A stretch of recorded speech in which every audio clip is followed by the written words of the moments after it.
Paging Tim Flannery. Tim Flannery. Timmy, we need you. I know you're alive. I saw you on Sunday. Ben Woods, 97.3, The Fan. Guy looked so happy and healthy, sitting watching his grandson play baseball for my team. But I thought to myself last night, Flan's not making no sense, right? My beloved Tim Flannery, kind of a clunker last night. A clunker indeed for your San Diego Padres. It's okay. It's all going to be fine. People have asked if I was going to spend a chip. I was weirdly calm about it. I do have a chip here if anybody wants to use it. I will spend it. You want to hear it? Yeah, I was pissed off last night. Nice flip there, by the way. That was the most Ben flip of all time. I know. A little. I know we'll get into the game, but I said this morning, I go, man, that game pissed me off more than any game in the last few weeks for sure. Like, that's a game they absolutely should have won. Sure. I feel like they should have won 6-1 last night. Yeah. And to lose that game and be thrown out as many times at the plate as they were, I was so mad. So that was something. Cashing in a chip. That was really something indeed. And I actually had to laugh. I really did. I laughed a lot about the first couple of innings. I thought it was fantastic. But we will get to it. Good morning, everybody. Hope you're well on a Tuesday. I'm Woodsy. That's Paul Reindl, executive producer of the program. Good morning, Paulie. Hey, how are you? Great. Ben Higgins, your friendly neighborhood sports anchor, joins us as well. Good morning to you. Good morning. And we've got something new in our chat. Friar Crier, yes, Fire Stammen, but he's added Fire Henley as well. So Sousa's safe. I mean, 7 hits last night. Not bad. Hitting the ball hard. Almost hit a, there's a lot of almosts last night, certainly. But that was an interesting one, to be sure. How was everybody's day yesterday? Back to the grind Monday. Yeah. Reporting on the sale of the Padres, which, of course, we will get into, officially approved by Major League Baseball. So we did a story there. And, then got home, watched the game, saw the videos from Petco Park of the Noah Kahan concert. Khan. Yeah. Don't know much about Noah. Obviously, I don't even know how to say his last name. I saw our Sammy Levitt scrambled his way. Yeah, he made it from the postgame show, which ended right around 8 o'clock. And by 8:45, he was in the building for the Noah Khan concert last night. Yeah, he has been packing out football or baseball stadiums across the country. He sold out 4 consecutive nights at Fenway Park earlier this year. 4 consecutive nights. Seems to be a really good dude. I have listened to his music. I hate this because I'm always ripping on that Pat McAfee, and they're not even in the same vein. He actually writes his own. I guess I'm an anomaly. My mom birthed a monopoly. This is not Noah Khan. That is not Noah Khan. I have heard of the name Noah Khan a bunch. I've seen it in print. No idea what he sounds like. So he's a singer-songwriter. He's acoustic, but he's kind of emotional. And folk pop is what they kind of describe it as. I feel like I know exactly what I'm pulling him up here. Yeah, there's but he's really popular, man. And he's from Seattle. He's really, really, really popular. Hurt Somebody is his breakthrough single from a few years ago. His voice is a little high for me. The register. So he doesn't sound. He looks like a young Bob Seger a little bit, but he doesn't sound like him at all. Don't care until you get close. Yeah, he's a little high for me, but he's good. He's talented. Said some people don't know why they're woe. It's like Kendrick. It's the same. It's the register of the voice. It's just high. It's high. I feel like I'm back in 2013 or something. Oh, in my radio heyday of Vance Joy and you name it. That's it all. Lumineers. It all blended in for me. But all sounded the same. He's massive, dude. He's massive. No, I know he is. This has been a hotbed for concerts like the last 4. So over the weekend, Hannah and I were talking. She goes, "Do you know everyone we know is on a party bus to go see Rufus Du Sol right now?" I go, "What?" And she goes, "Oh yeah, every Encinitas mom and dad are on party buses." Wait, were you not invited on the party bus? Nobody invited. They're not inviting the Woods Nancaro clan to Rufus Du Sol? Does that bum you out? There was a part of us that was like, well, it would have been nice for somebody to invite us. But then I was like, well, you wouldn't have said yes. No, I'm not saying yes. You like the opportunity. I'm the same way. Actually, you want the opportunity to be invited and then say no. That's what Hannah said. You know what? Not anymore. Now I just don't want to be invited. I'd actually prefer if you don't invite me. It's preferred now because then I don't have to lie, make up an excuse, or say no. But you're everybody's friend. Everybody wants you to be there. But no one asked us, and I said to her, Are they maybe intimidated? No. To ask the Nancaro Woods clan. It's Woods Nancaro, by the way. But we had literally. I looked at her. I go, "Hey, are you you wouldn't have wanted to go to that, right?" And she goes, "No." She goes, "But I would have liked to have been invited." And I go, "I'm good. I don't even need to be invited anymore. I think I'm fine with it." Then there was Benson Boone. Yeah, I was also in Point Loma that night with my wife. We were driving through Point Loma, and I go, "Why are all these cars?" And I go, "Oh, there's something going on at Sports Arena." We looked it up, and I go, "Benson Boone." Benson Boone. Okay. So it was a split. The Encinitas mom. So a lot of Encinitas moms and kids go to Benson Boone. A lot of the Encinitas mom and dads that left kids with sitters go to Rufus de Sol. Interpol, who I absolutely love, was playing the shell. I had no idea. Same night, right? Same night. Saturday night. No, Friday night. I had no earthly idea they were playing Friday.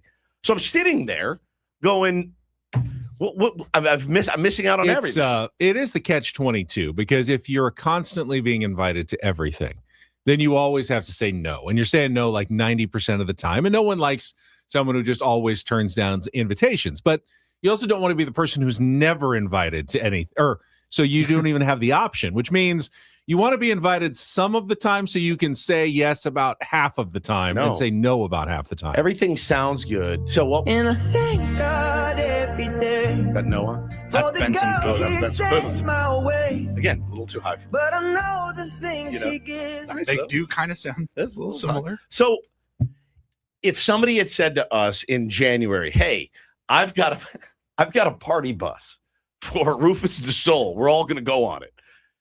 You could have gotten me to be like, "Oh, sounds great. Here's our $400 or whatever. We're in." The night of the show, I would have been turning over tables in my house. Wait, what day of the week is it? I don't want to go. Why did you agree to this? So I'm fine. I'm totally good. I'm totally good. I really am bummed that I missed Interpol. You know how Paulie used to do the Boomer Bulletin for me, where he would like, "Hey, here's what's on TV tonight." You know, it's usually during football season. You're like, "All right, here's what you need to watch and when." That's not at all what the Boomer Bulletin was. Wasn't but it? I know what you're saying. What? No, but what did we call it? Because you do it for Megan's mom. You send her like. Yeah, I don't know what we called that. The Boomer Bulletin was about pitchers hitting in baseball. Okay. That's true. Like I think 6 years ago. But I think we did something where like you would make like a graphic daily, like here's what's on Peacock. You got to go to Netflix for this game. Then you got to switch over to Amazon Prime at 4:30 for this one. So I need somebody to make me a Boomer Bulletin about like, here's what shows are coming to town. There's probably a website I could go to, and I'm happy to I'm really do bad it. at that as well, though. Is it Ticketmaster? Well, speaking of concerts, so I've made a concerted effort since, last week.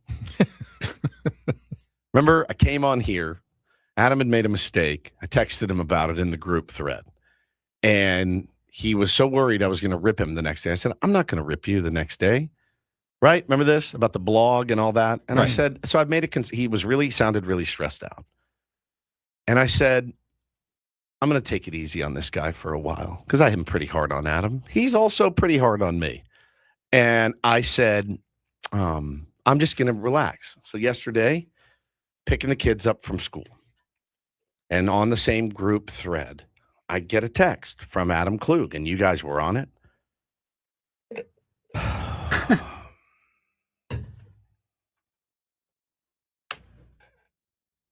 Says, "Are you guys interested in interviewing the lead singer of Lynyrd Skynyrd in the second week of September leading up to their concert here, Johnny Van Zandt?"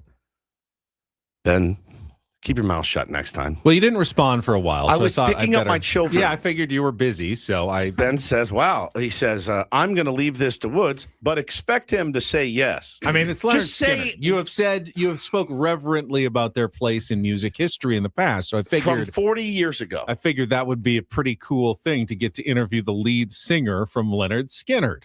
It's the lead singer's brother. The lead singer died. So anyway, didn't know that. So I said, "Ha ha ha, no." And Ben says, wow, I would have lost money on that one. Again, digging my hole deeper.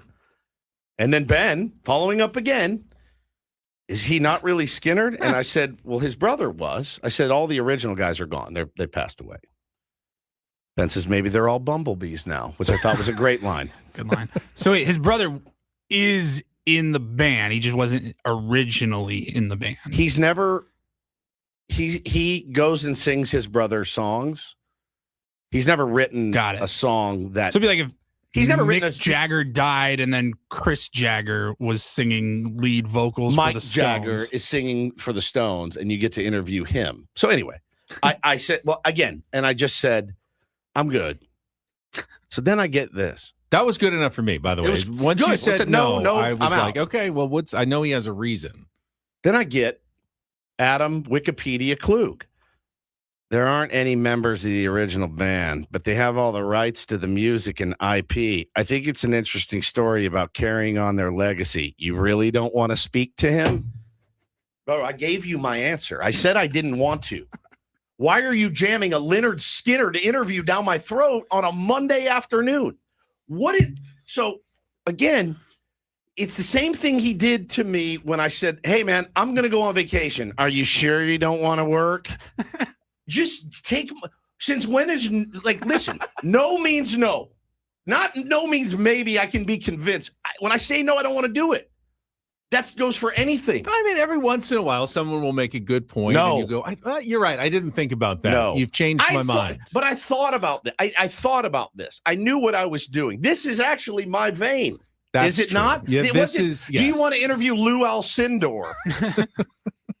And I say, I don't know. Well, he was a 50-time rebounding champion and a 50-time, okay, maybe I can be convinced of that. This is my domain. That's my domain. I know what I'm doing. Now, again, there is a possibility that there's some corporate partnership. Oh, yeah. Like you got a show coming up? If you need me to interview him for your corporate partnership, then just tell me that. You don't have to sell me on, are you sure you don't want to talk to Johnny Van Zandt about living and carrying on the legacy that was one of the greatest Southern rock bands of all time? Yeah, I'm sure. I'm losing my hair. Adam just sitting on Wikipedia texting us. Just texting me killing pieces me, by the of way. Wikipedia. Read the Wikipedia. So you really don't want to talk to John Roy Van Zandt, born February 27, 1960? Yeah. I said I didn't want to. Did you know Van Zandt is also a fan of the Jacksonville Jaguars? He recorded a video. Title. I swear to God. If I had a knife, I would have stabbed myself in the throat. And I'm just reading it over going, why? Of all the things in a brand manager. In May 2006, Van Zandt underwent surgery to have his appendix removed. Hey, Johnny, it's Woodsy from Ben and Woods. I also had my appendix out. That was a mother effer, wasn't it? Hey, Johnny, it's Ben from Ben and Woods. You think this is the year for Trevor Lawrence and company? They're going to get it done?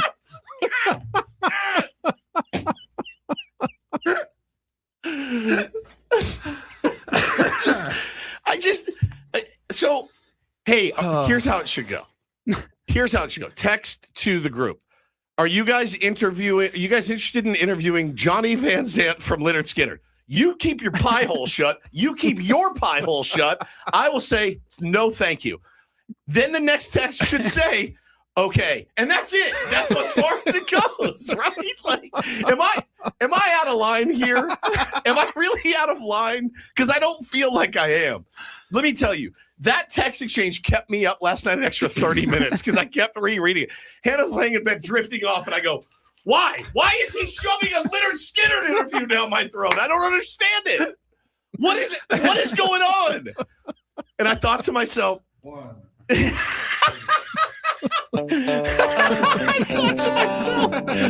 I go, you're a brand manager for a sports station.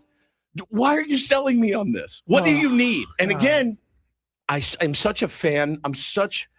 I operate better when I feel like I'm not being sold. If you say to me, hey, man, we have a partnership with this ticket sales company. They want to promote this. You're going to need to interview Johnny Van Zant. I'll make it work. Yeah, people in the chat are asking, like, oh, are they paying extra money for this interview? Like, that's a possibility that it's the ticket group asked, hey, would you guys be interested in having this interview? He never mentioned that, though. He's gonna give me a stroke one day. I'm gonna be there and I'm gonna be reading it where I'm like, hey, no, thank you. Why? Because I really don't want to. Why not? But because it doesn't make sense for me right now. Why not? How come? Can you make time, bro? Leonard's again. Not a. I think it'd be interesting to talk to the Chargers offensive coordinator. I think it's Mike McDaniel now, isn't it? It'd be that is an interview. I would go, all right. I know people are going to get mad at this, but he's a pretty interesting dude. I'll take it. I don't need 96-year-old Johnny Van Zant. Be like, so tell me about when your brother wrote all those cool songs. Oh, Gary Rossington, is he around? No, he's not. He's dead too. Here's a question: is a band still a band if none of the original members remain and they're all gone? I don't think so. They're a tribute band. They're a tribute band. Yeah. Even if someone's related to someone in the band, that doesn't really it's not really the band anymore. I mean, it's a stretch when you've got like one person left and then they surround themselves with an entirely different crew. But if it's the most notable person, if it's the lead singer, I'll allow it, I think. The lead singer really, like Johnny Marr shouldn't tour under the Smiths. He tours under Johnny Marr. Morrissey shouldn't tour under the Smiths. Because it's weird because those two together is what, and Andy Rourke, he passed away, they made up the Smiths. So like you'll see sometimes Rat was a band where the drummer, Bobby Blotzer, was like, we're touring under the name Rat. And it's like, it's not Stephen Pearcy singing. Stephen Pearcy toured under like the new Rat at the same time. But the singer is the one where I think like you follow him, you'll be in good shape. Now he's sung for Skinner for 40 years, but he's not there. That's not. I can't think of any other bands where like the whole band has been replaced with new members. Quiet Riot keeps going on without Quiet Kevin Riot Dubrow members. Because he died. I don't know anybody else that's in it, but like sometimes a band will replace the singer, even when it's related, a better band. Like Bon Scott passed away. They got Brian Johnson in AC/DC, and you can like both versions, and I do, but the trajectory went through the roof with Brian Johnson. Van Halen toured under Van Halen with Sammy Hagar because the Van Halen brothers were still in it. Would you go see Van Halen if Eddie wasn't there? It kind of makes it tougher. Wolfgang Van Halen. Right. Wolfgang Van Halen. You don't played feel bass. like you're watching the original Van Halen. You feel like you're watching more of a homage to Van Halen. Judas at that point. Priest had the tryout and they hired a guy to sing for Rob Halford, which was awful. He was okay. Like an open tryout. And then Journey they got the guy from the Philippines, I think, to replace Steve Perry. Sounds just like him. John Stamos with the Beach Boys. Hannah went to see the Filipino dude at Petco Park. Said he murdered it. Like he murdered. Like if you close your eyes, you wouldn't really know that it wasn't Steve Perry. So yeah, I think a band can still be a band. Didn't Stamos tour with the Beach Boys? Yeah, but he's drummer though. He just played as a drummer. Are we talking only singers right now? Well, like mostly like singers. You can singers is the hard one. Like That's hey, the one you can't replace. We're Ben and Woods, but it's Mike and Fred in here. You know what I mean? The brand is a brand, but I don't know. True. I guess I mean Taylor Hawkins passes away. Foo Fighters go on get a new drummer with a new drummer. That's but right. if Dave Grohl passes away, I don't know that the Foo Fighters could continue. I mean, they could, I guess, in theory, but like Linkin Park is going around with what's her name as the new lead singer. Yeah. That doesn't feel like Linkin Park. That feels like a new band entirely. Yeah, I don't know why they don't just call it a new band. I guess you want the brand recognition, but that's what Skinner did. They just was like, all right, well, Ronnie's dead. Now we have Johnny interviewing on Ben and Woods, I'm sure, in the next few weeks. So anyway, it was just really, funny, and so much my embargo, I guess, is over. But what am I supposed to do? Well, you can't not tell that story. Right? Like you have to tell that story. Yeah, the way you tell it, you kind of have to tell that story. It's pretty good. My hair is going gray. We do get to see if Petco Park can manage all these concerts better than Citi Field did. They made a point of it on the broadcast with the giant chunks out of the outfield, which Mud said was due to a My Chemical Romance show that had been played at Citi, and they weren't able to get the outfield back up. So Petco does a really good job of generally getting it ready for Padres baseball because they've got games starting on Friday when the Padres return home. So they are jamming a lot of concerts in, though. It's summertime. People like going outside, seeing music. So, as you said, lots of shows in San Diego this past week. Leonard Skinner will be here in September. All right, shall we Sorry, Adam. get started on the program today? Paulie, how was Adam your day? Lambert and Queen. There. It's another one. God, he sounds good, though. He does That's sound the good. thing is, like, I guess there's exceptions to every rule. He sounds really, really good. But how do you replace Freddie Mercury? Well, you kind of did. He sounds excellent. I don't know. No offense, Leonard Skinner. Congrats on your day was good otherwise, Woods? I mean, that kind of ruined it, and then the Padres lost. Yeah. So, I mean, it wasn't great. Not great. It wasn't great. I didn't get super mad though. I just didn't. I thought it was funny. But they've built up a little equity with me. You know, the Padres have. Yeah, the way they've been playing lately, like I was like, I mean, this sucks. I feel like now they need to have a 3-run comeback in the eighth inning to steal a victory. Now that they gave that one up. Overall, they did not play a bad game. No, in terms of great pitching performance. You know, put it together a couple of rallies. The Mets did almost nothing the whole game, yet they ended up losing. Yeah. And obviously, at this stage of the season, with 36 games now remaining, and you're fighting for a playoff spot, every game like this is going to feel of outsized importance, especially when you feel like you should have had that one. I felt a little better when I looked at the score. Saw the Red Sox were absolutely crushing the Diamondbacks. Was a little bummed.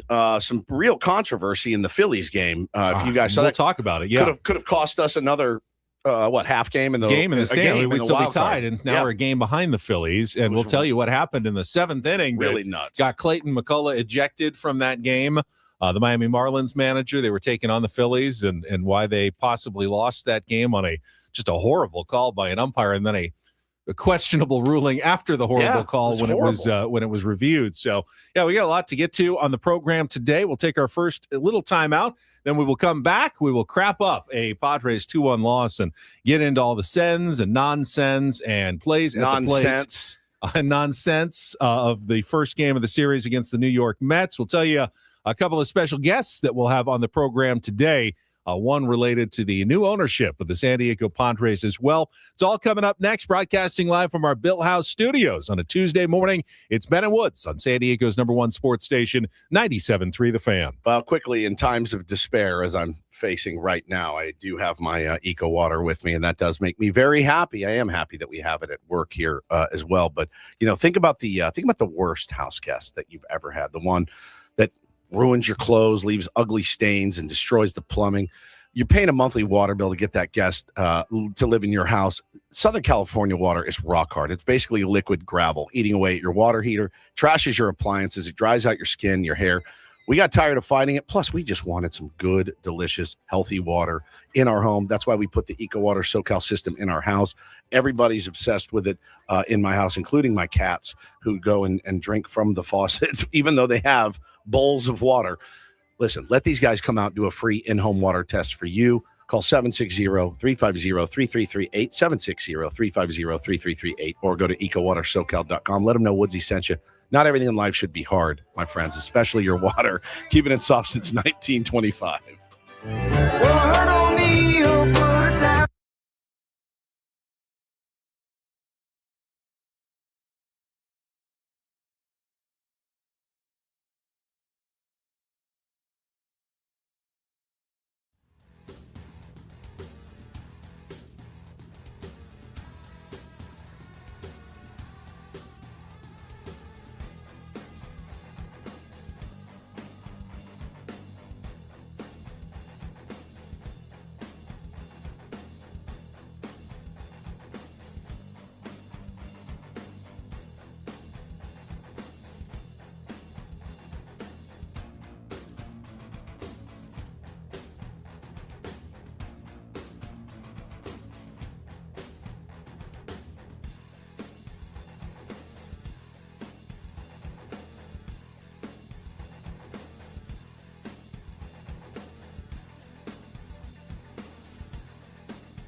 He just here. I'll show you a little. Just a little. Please don't. Just a little bit. What hurts on you? Nothing at all. A little bit. Nothing. Now, So let's say whatever you're about to touch is the only thing. Let's say It's gonna hurt. Right? All right, yeah. Okay. Pretend your knee hurts. Pretend your knee. It's going to in a second. Right here. Oh, that is not pleasant. Hey, player, this is all yours. This room with this view. This speakeasy with this cocktail. Hey, could you make that too? The spa with this. Ah. And this pool on this roof. This is all for you. The all-new Hamul Casino Resort, now open.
To you by David P. Shapiro, criminal defense attorneys helping good people regain control of their future when charged with a crime since 2010. Visit davidpshapirolaw.com. I'm sure you heard the announcement yesterday, but the Padres officially have new owners, or will in the next couple of days, after all 29 other Major League Baseball owners unanimously approved the sale of the team to Kwanzaa Jones and Jose E. Feliciano at a $3.9 billion valuation.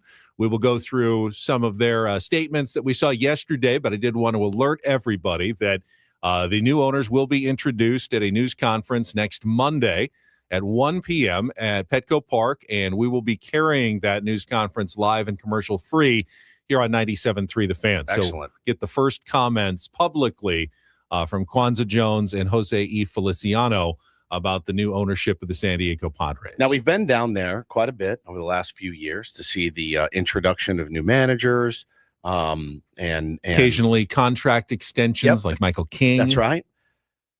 More new managers. And then another manager, and then maybe another manager, I think. This is one I feel like I need to put on a button down for. Ooh. Because the previous time I just wore pants and a t-shirt, like a black t-shirt untucked. But I feel like with the ownership, probably won't go suit, no tie, but I'll probably go slacks, button down, tucked in. Okay. Probably. That sounds which means I'll have reasonable. Well, no, we got time. We can go home and then back down to Petco because the press conference is at 1, right? Then go home and change. You never know. You certainly want to make a good first impression in case you meet the new owners in person. But for instance, I mean, you probably thought Peter Seidler was a coat and tie guy when definitely not. Really, he was more of a the pajamas. Yeah, pajamas guy. Like the most chill, like in his baggy pajamas. Yeah, you're like, what you?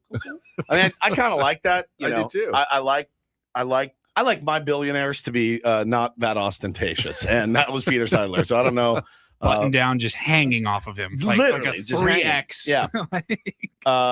Fresh Jimmy says, "I'm curious. Does the vote have to be unanimously? No, approved? you just need 3/4 of owners. So I think they needed 23 out of the 29, and but they got all 29. I don't think it was really ever much in question. Hell of a first impression, guys. Last night on the first official day of not you guys, Feliciano and Jones, but your San Diego Padres that you just purchased. Really went out and laid one down for you. I saw somewhere where in the next couple of days they actually have to record the sale. So I don't know when technically the new their record as owners starts compiling. If I'm them, I'm going, we weren't owners. No, we were not owners yet last night. Us. That one does not count. Seidler family that one put goes that on the their record. L ledger for them. I'm sure they're waiting for a win. They go, oh yeah, we happen to record it right before the final out of this win. So we'll take that one. We're 1-0 in our tenure as Padres owners. So we will carry that live for you next Monday afternoon at 1 p.m. Live here on 97.3 The Fan, and should get a chance to hear from them personally down there. You know, it's certainly it's a banner day, right? Anytime ownership changes hands, and I liked the statement from Shield yesterday. She said, "With a heavy heart, I'm sharing this news, but also with so much gratitude for the journey Peter and I shared with the Padres. I believe the sale to Jose E. Feliciano and Kwanzaa Jones reflects what Peter would have wanted for the team and for San Diego. He cared deeply about building a legacy that brought people together, championed diversity, and opened doors for others. I'm grateful that Jose and Kwanzaa share that vision and are investing in the future of the Padres here in San Diego. This chapter closes one door and opens another for the team we love. To the Friar faithful, thank you for your support, your kindness, and for honoring Peter's legacy. I will always carry his light forward." I thought that was very sweet and classy. Yeah, I think getting the sign-off from Shield Seidler is important for the new owners going forward. 100%. I don't think any Padres fan was going to feel great about it if Shield was still going no, this is not what Peter would have wanted.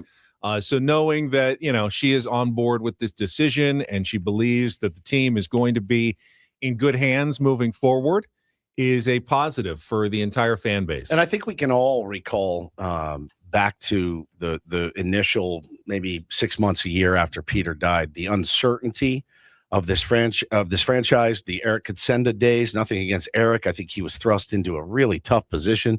Did not want to be a forward-facing type, what did they call him at the time? Like control person. Yeah. I mean, it's not a gig he really wanted to have. And so, but there was so much uncertainty in amongst the fan base, so much speculation. What's going to happen? What is this guy up to? I saw a picture of his wife in a Dodgers hat. Like, what's going on? You got to admit, to get to where we are now, not that it's been seamless, I would say it's about best case scenario.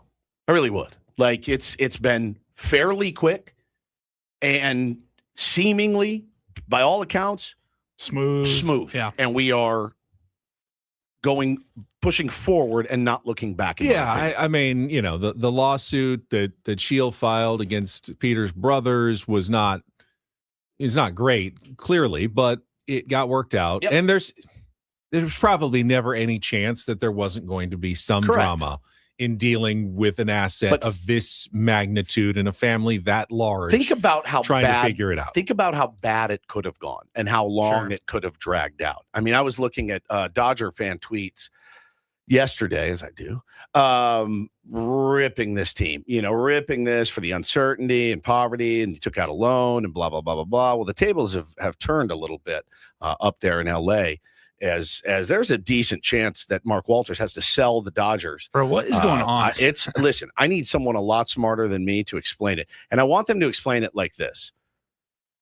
Woodsy, let's say you and Ben and Paul have a lemonade stand and then go from there. Okay. That's what I want it to sound like. So I need the lemonade stand metaphor for the Los Angeles Dodgers. Can you do that? No, this is beyond my Ben-splaining It's abilities. beyond it. Yeah. Okay. That surprises me. Beyond my abilities. Kudos to you for admitting that instead of just trying to BS your way through it. Yeah, there's some sort of loaning to yourself.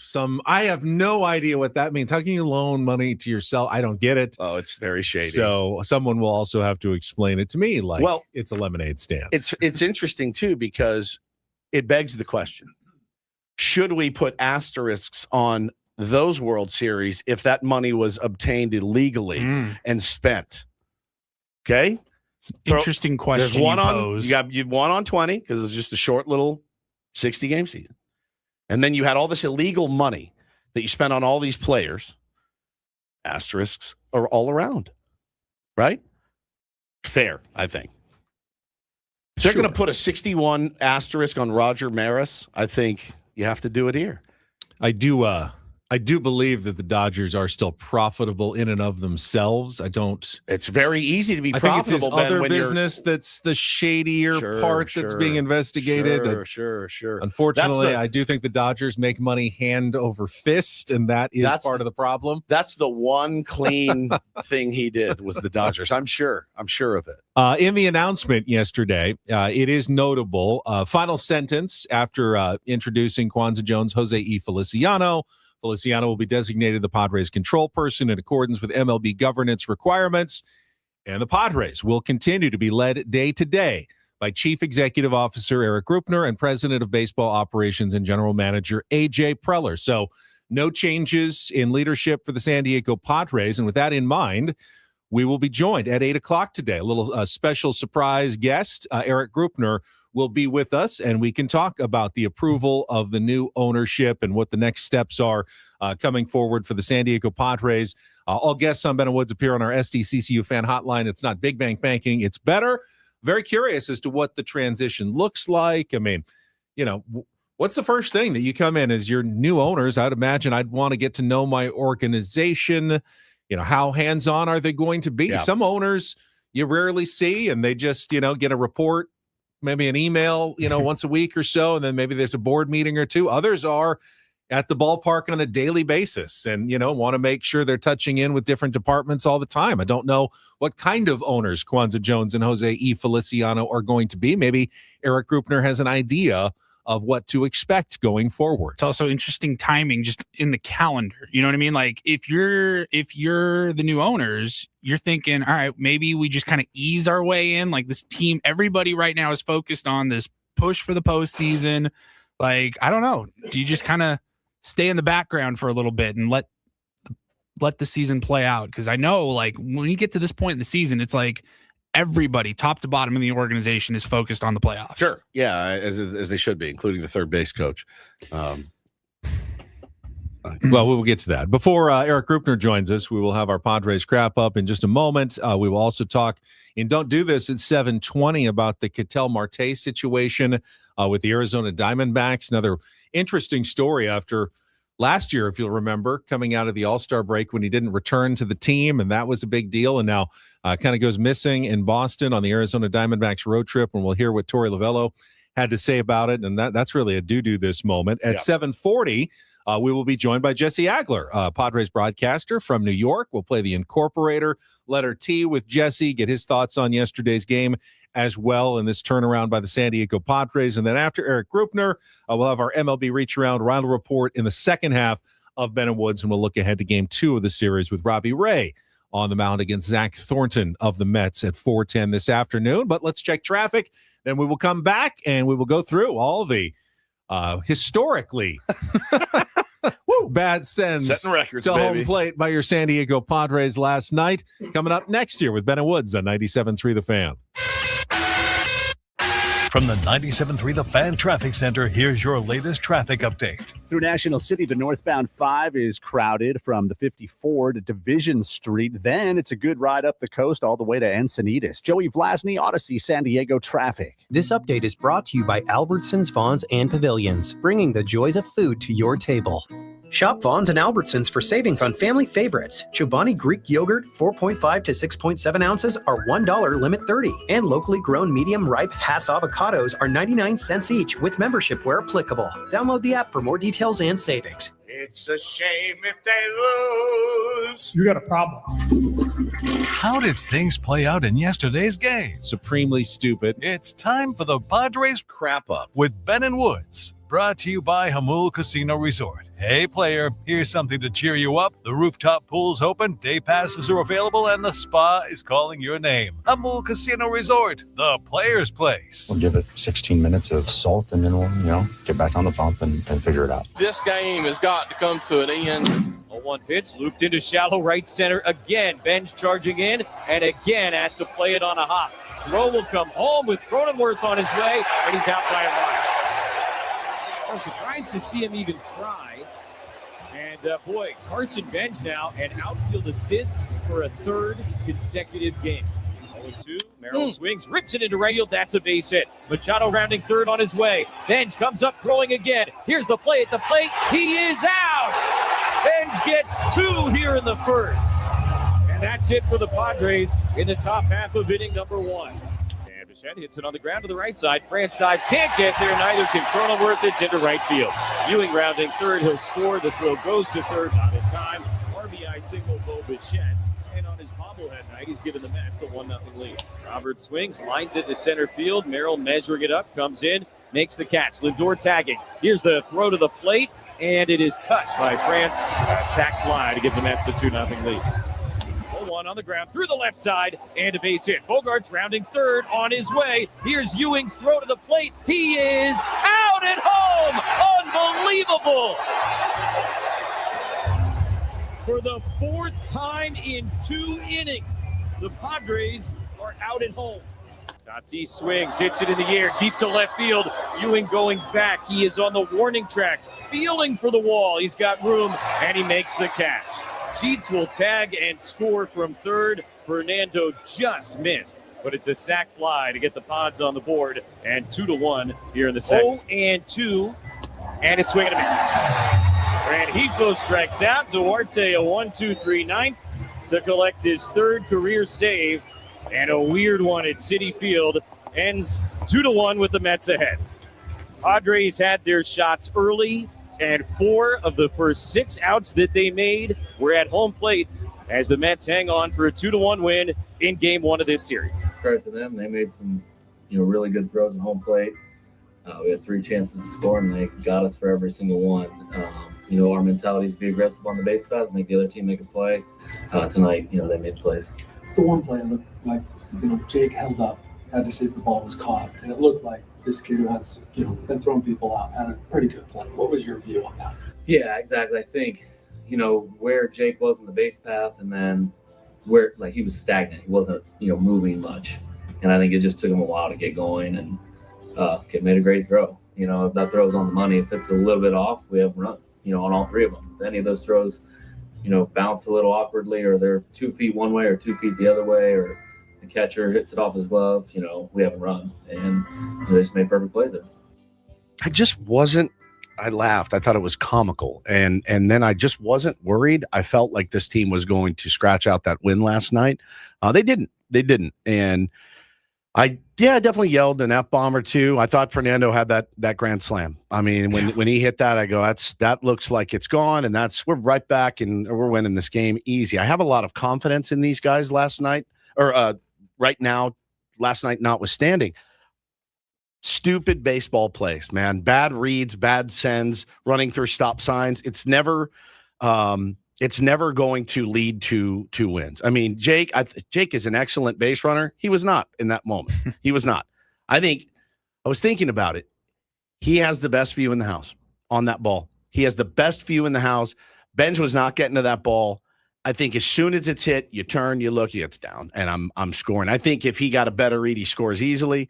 Man, he's just slow. He was going hard, and he had a good read. Send. That's a man. He had a good read and was running hard.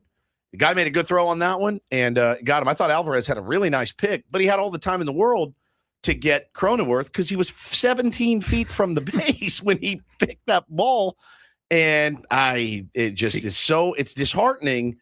It's disheartening when you string that many hits together for that not to materialize into a lot of runs, actually. Not just a couple, but a lot of runs. That should have been a huge inning. They were seeing McLean well, which gave me I was happy about that. I mean, hitting the ball off of McLean, I know a couple of them were bleeders, but Nando squared him up. But then, McLean settles down and gets into the sixth. Yeah, I think both things can be true. I think I was super upset with last night's loss, but it doesn't change. Like, I still think they absolutely have confidence in them to go out there and get the job done tonight. And even tomorrow, you still win a series. I don't think this isn't a trend, but still, like, that was, I thought, infuriating, the fashion in which they lost. I thought Walker Buehler pitched pretty damn well and probably should have gotten a win. I feel like that, like I said earlier, I feel like that they should have won 6-1 last night, and to lose 2-1 was painful. And then, quite frankly, didn't really want to hear after the game, hey, if that ball hits a rock and bounces the other way, then 3 of those runs could have scored. I'm like, yeah, and if Nolan McLean got in a car accident on the way to the game, maybe he doesn't make his start. I mean, dark, right there. That is dark. That's very dark. Well, I hate the could have, would have, should have. If Fernando hits a grand slam, then we're not even talking about that. You survived the last 8 years then in this barely world. have. It's infuriating. I will argue process, because the first 11 batters of the game for the San Diego Padres, Nolan McLean almost did nothing correct for 11 straight batters. It started with Tatis scorching a liner that somehow he caught. Cronenworth single, Machado single, France single, Merrill single, Campy walk, Sheets hit by a pitch, Bogarts walk, Rengifo force out. He got that one. Then Tatis just 111.3 miles per hour that had a 42-degree launch angle, somehow stays in the yard. Crony single. Those are your first 11 batters of the game. If you don't get 9-0, if you don't get guys thrown at the plate, you're up 8 or 9-0. It's still the first inning, and Nolan McLean's out of the game. So let's be clear. The Mets were insanely lucky to still be in this game after the first 20 minutes. Yeah, it but should have been you can help so over by that point. What you don't want to do is you don't want to help their luck by having a horrendous send. Correct. Or two or and three. That, to me, I was very surprised on Jake's, because, it's still 1 out. He's on second base. The ball is, as you said, floated in there. Whether he reads it well or not, I don't know. I can't see where Jake is. But in my mind, either he didn't read it well and there's no chance he's going and he's stopping at third. Same. Or he read it really well and he's already almost halfway home. Correct. And it's going to be no play at the plate. So I was so surprised to even see a throw to the plate. I'm going, who is he trying to get? There's no chance Jake is going if he didn't read that. And there's no chance they're getting him if he did read that. So why was he sent? Why did he go? To me, that was really the only big mistake by Bob Henley. I thought with 2 outs, you do push it. I know Manny's not the fastest base runner, but that was a closer play. Jackson hit that one a little bit harder. That one I totally understand in a normal course of events. The one, totally different outfielder throwing at A.J. Ewing in the next inning with Xander Bogaerts running. You can't look at each one of those plays in a vacuum, though. That was an incredibly close play. And you feel like, okay, I'm okay with that. And actually, Xander ran through the stop sign. I guess I found out after the game. But context matters, though. When it's the third out at the plate or whatever, like when the third time that you're getting thrown out the plate. It should never matter what happened before. It absolutely matters. No, it doesn't. Every play should be in a vacuum on its own. Yeah, and it should be, you should never stop sending people because you got one wrong. I don't want my third base coach who had a crap send in the first to then get. Yeah, I don't. I want them to stay. Can we all agree? If your guys make it 100% of the time, your third base coach sucks. He's not sending enough guys. Yeah. What's the right amount to get thrown out? I don't know. But if it's 100%, then your third base coach is not doing his job. Obviously, that was not correct either. But the right amount is, you're making it like 90% of the time when you're sending guys. I don't know what you're looking for. I don't know. If the first 2 runners get on and try to steal second and they both get caught stealing, even if they got aggressive jumps and all of that, and the catcher just made good throws, I'm probably not sending the third that's guy. wrong. That's Paulie. wrong. That is absolutely wrong. I don't think you can live that way. You cannot manage In that gun moment, you shy can. For that, because for that if you one go, moment, if you can. play basketball, you go 0 for 6. You done shooting? Yeah, No, probably. No, you're Yes, not. If you're, That's if you're a good garbage. shooter and you're That's a good player, garbage. No chance. You got to keep shooting. No chance. Manny's not a good You runner, gotta so keep why are we shooting. sending him? Manny's an awesome runner. He's an excellent He's not base runner. He's not a fast. He's fast a runner. base He's runner. an excellent base runner. All right, we'll continue to discuss this. We'll get more into the sale of the San Diego Padres as well. Hour number 2 will also feature Jesse Agler joining us from New York. All ahead with Ben Woods and Paul yelling at each other on a Tuesday on San Diego's #1 sports station, 97.3 The Fan.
Like this tweet from Barely Bacon says, Padres baseball's been good lately. When we lose one game and arguments break out on the air next day. That is true.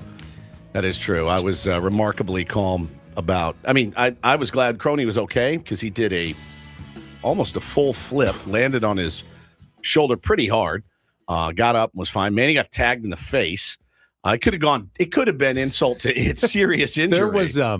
There's that one minor leaguer that one time who did like the flip over the catcher and actually was safe. The catcher missed it.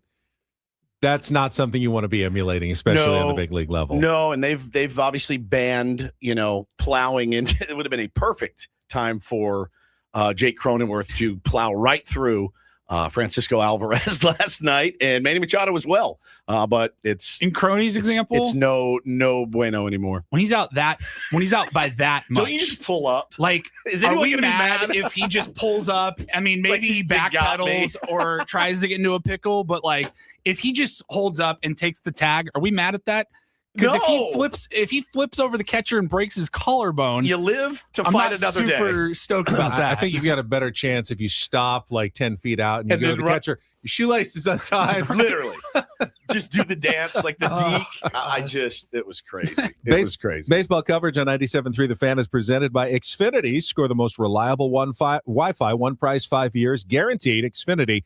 Imagine that. The YouTube chat actually is running a little more in favor of Paulie. Sure. Stop sending. That's not what you want. You don't want your players or your coaches.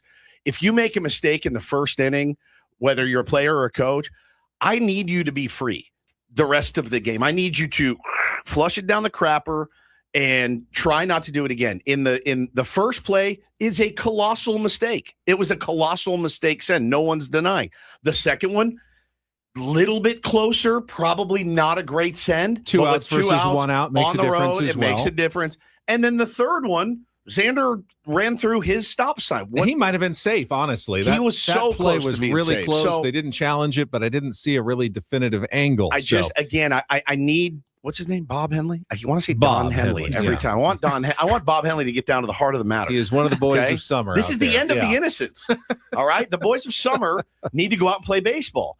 And I want coaches and players to be able to make mistakes. I wasn't necessarily suggesting that like one mistake in the first inning dictates, changing your philosophy for the rest of the season or anything like that, or even the series for that matter. But I do think context a little bit matters where you're looking at like, okay, we're tagging this guy up. Maybe instead of making a second straight out at the plate, we hold up and we go for bases loaded and try to keep the thing rolling. They weren't tagging him up. They were hitting soft bleeders into the outfield that were dropping.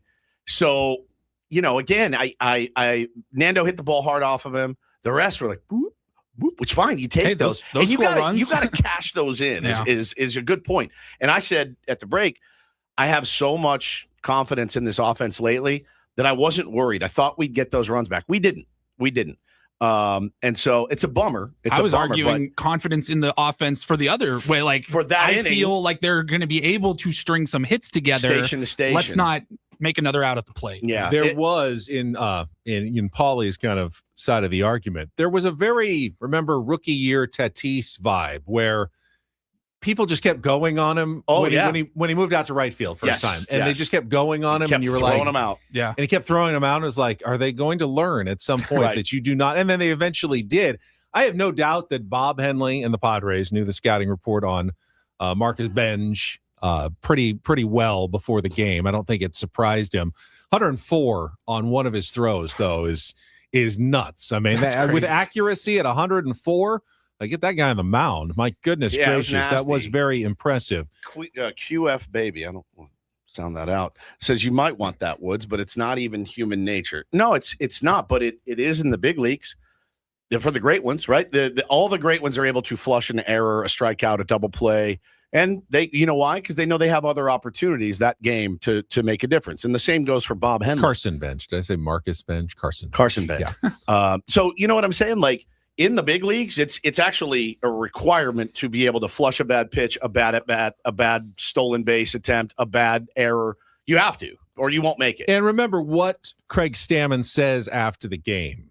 is also not necessarily what he's saying to Bob Henley. Sure. Oh, yeah. Behind the scenes, he may publicly want his team to remain aggressive and not get gun shy. So he's going to say, yeah, I like that. I want us to keep doing that. And privately, he's going, dude, if Jake Cronenworth doesn't have a read and he's not going, as he said, you got to hold him in that situation. Yeah, and split second decision. you do make that distinction that sometimes public comments and private comments are different. This all comes.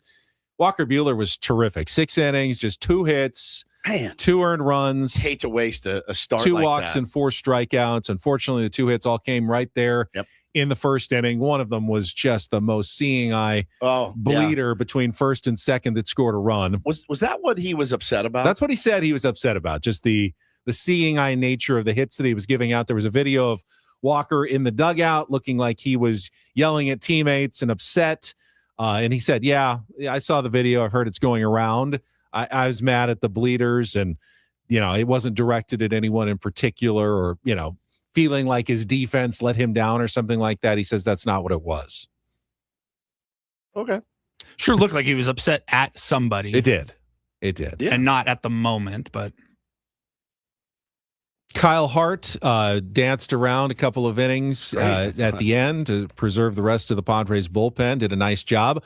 The one part that I was most disappointed with the Padres actually in the game was not getting to the New York Mets bullpen, which is incredibly depleted. They traded away or released most of their bullpen by the trade deadline. So you feel like that is an area where the Padres have a huge advantage. They've been so good in those late innings, 7th, 8th, 9th innings. I still expected, Padres are going to score here in the end now that they've got, McClain kind of stabilized, and he got pretty nasty for a couple innings, but I was sure at the end the Padres were going to rally, and they just did nothing. I mean, they got the one on, and then Tatis hit into the double play, which hurt, and then that guy who came in and closed. They just couldn't get anything against the New York Mets bullpen. Yeah, again, I'm flushing it, moving on. I think they all should too. I thought it was a very weird game. It had the weird feeling from the second pitch of the game when Toddy hit that missile and he stuck his glove out and got it. So again, it's okay. It's all right. It's fine. You move on, try to win a series. Before the game, a report from AJ Cassavell. Jason Adam threw some long toss without pain, which is a good sign for him. Again, they're not expecting him back until probably, into September, maybe almost mid-September. Not throwing off a mound or anything yet, but getting Jason Adam back, if he is healthy, would obviously be another boost to the San Diego Padres bullpen. But the biggest story yesterday in Padres land was the approval of the new owners, Kwanzaa Jones and Jose E. Feliciano, by the rest of Major League Baseball. And I liked, Woods, what they had to say in their statement. Now, it would be an incredible gaffe to mess up your written first statement to your new fan base. I would think so. in that sense, they met the minimum requirements here. Like any PR firm should have been able to handle this one. And they hire whoever they hired to help them write whatever they were going to write. Did a very nice job. And here's what they said. We are a family first, and becoming owners of the San Diego Padres means joining an even larger one. We're grateful to the Seidler family and especially to Peter for raising the expectations of what this franchise can achieve. We have built our life and our work together, and we will bring that same shared purpose, commitment, and determination to our stewardship of the Padres. It is a source of immense pride and an extraordinary opportunity to become part of a team, a tradition, and the San Diego community that has supported it so faithfully. And here's the big one. Our ambition is clear: to bring a World Series championship to San Diego and build an enduring organization capable of competing for championships year after year. We intend to be engaged owners, bringing our energy, experience, and perspective while working alongside the talented team already in place and investing ambitiously and thoughtfully in the Padres' future. That means pursuing excellence and innovation throughout the organization, delivering a first-class experience at Petco Park, deepening the bond with the faithful fans, and making a positive impact across the San Diego community. We are all in and committed to winning. All right. Well, they nailed that one. Yep, crushed it. 10 out of 10, no notes. Yeah, sure. On your written statement to the San Diego Padres fan base. Yeah, I'm looking forward to the press conference to see what they say. Are you going to ask a question? Don't know. Ooh. I'm not doing it this time. Yeah, probably at some point. You will? I don't know. I haven't thought about it yet. But you know that Ben from 10 News. Yes, 100%. And 97.3 The Fan. I'll give both. Yeah, but you should say Ben from 10 News and Ben and Woods. I mean, they hit on a lot of buzzwords. I mean, World Series championship, that's obviously check mark. Right. That's the number one. Competing for championships year after year. Yep. Okay, good. Engaged owners. Good. Working alongside the talented team already in place. Good. Investing ambitiously. Oh, yeah. And thoughtfully. What does that mean to you? Spending money, right? Of course. On the roster. That's what that means to me when I hear something like that. First class experience at Petco Park. Deepening the bond with faithful fans. Positive impact in the community. All in. Committed to winning. Yeah. Yeah. I mean, that is PR 101, like a close to perfect statement.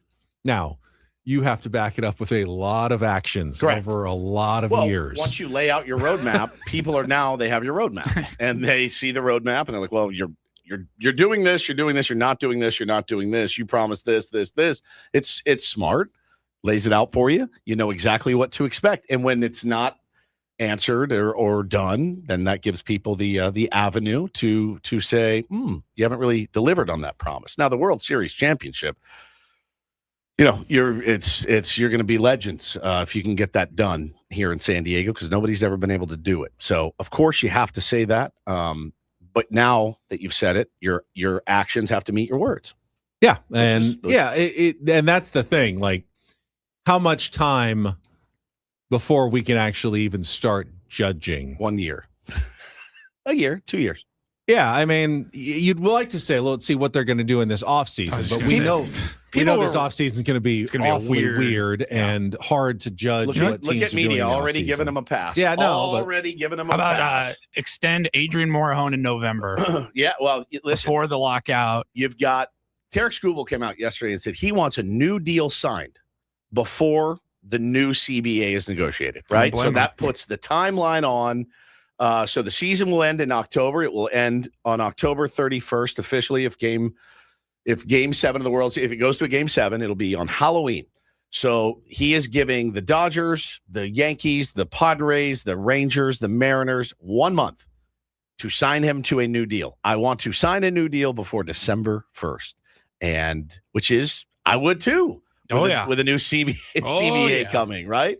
I tried especially if there could be provisions that prevent, extended deals or maximum salaries in those contracts. Yeah, you would like to get that done and grandfathered in before a potential new CBA is ratified. Yep, that's exactly right. But there's going to be a lot of guys and free agents who feel that way. And I just think it's unlikely that we're going to see an extremely busy month of November. Transaction-wise, before you think it's unlikely? I think it's unlikely. I do. Yeah. I think owners are going to be very like, we don't know what the financial structure. Let's say they sign Tarek Skubal to a 10-year, $500 million contract. And then the new CBA says, all right, we're grandfathering those in, but we also have a salary cap. So now we have to reduce our salary by $170 million because we just added.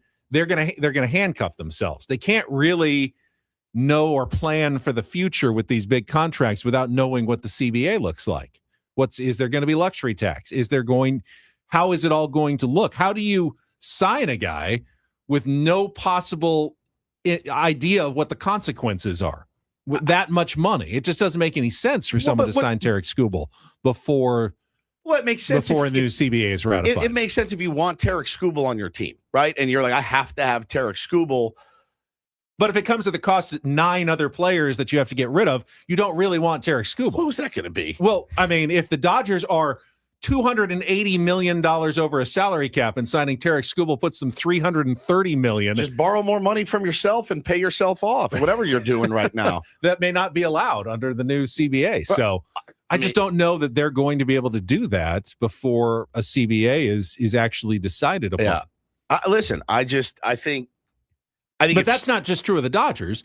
That'll be true of the Padres and every other team. Yeah. Do you think it would be foolish to sign a Tarek Skubal? Yes. You do. Before the CBA? Yeah, absolutely. But then you have Tarek Skubal.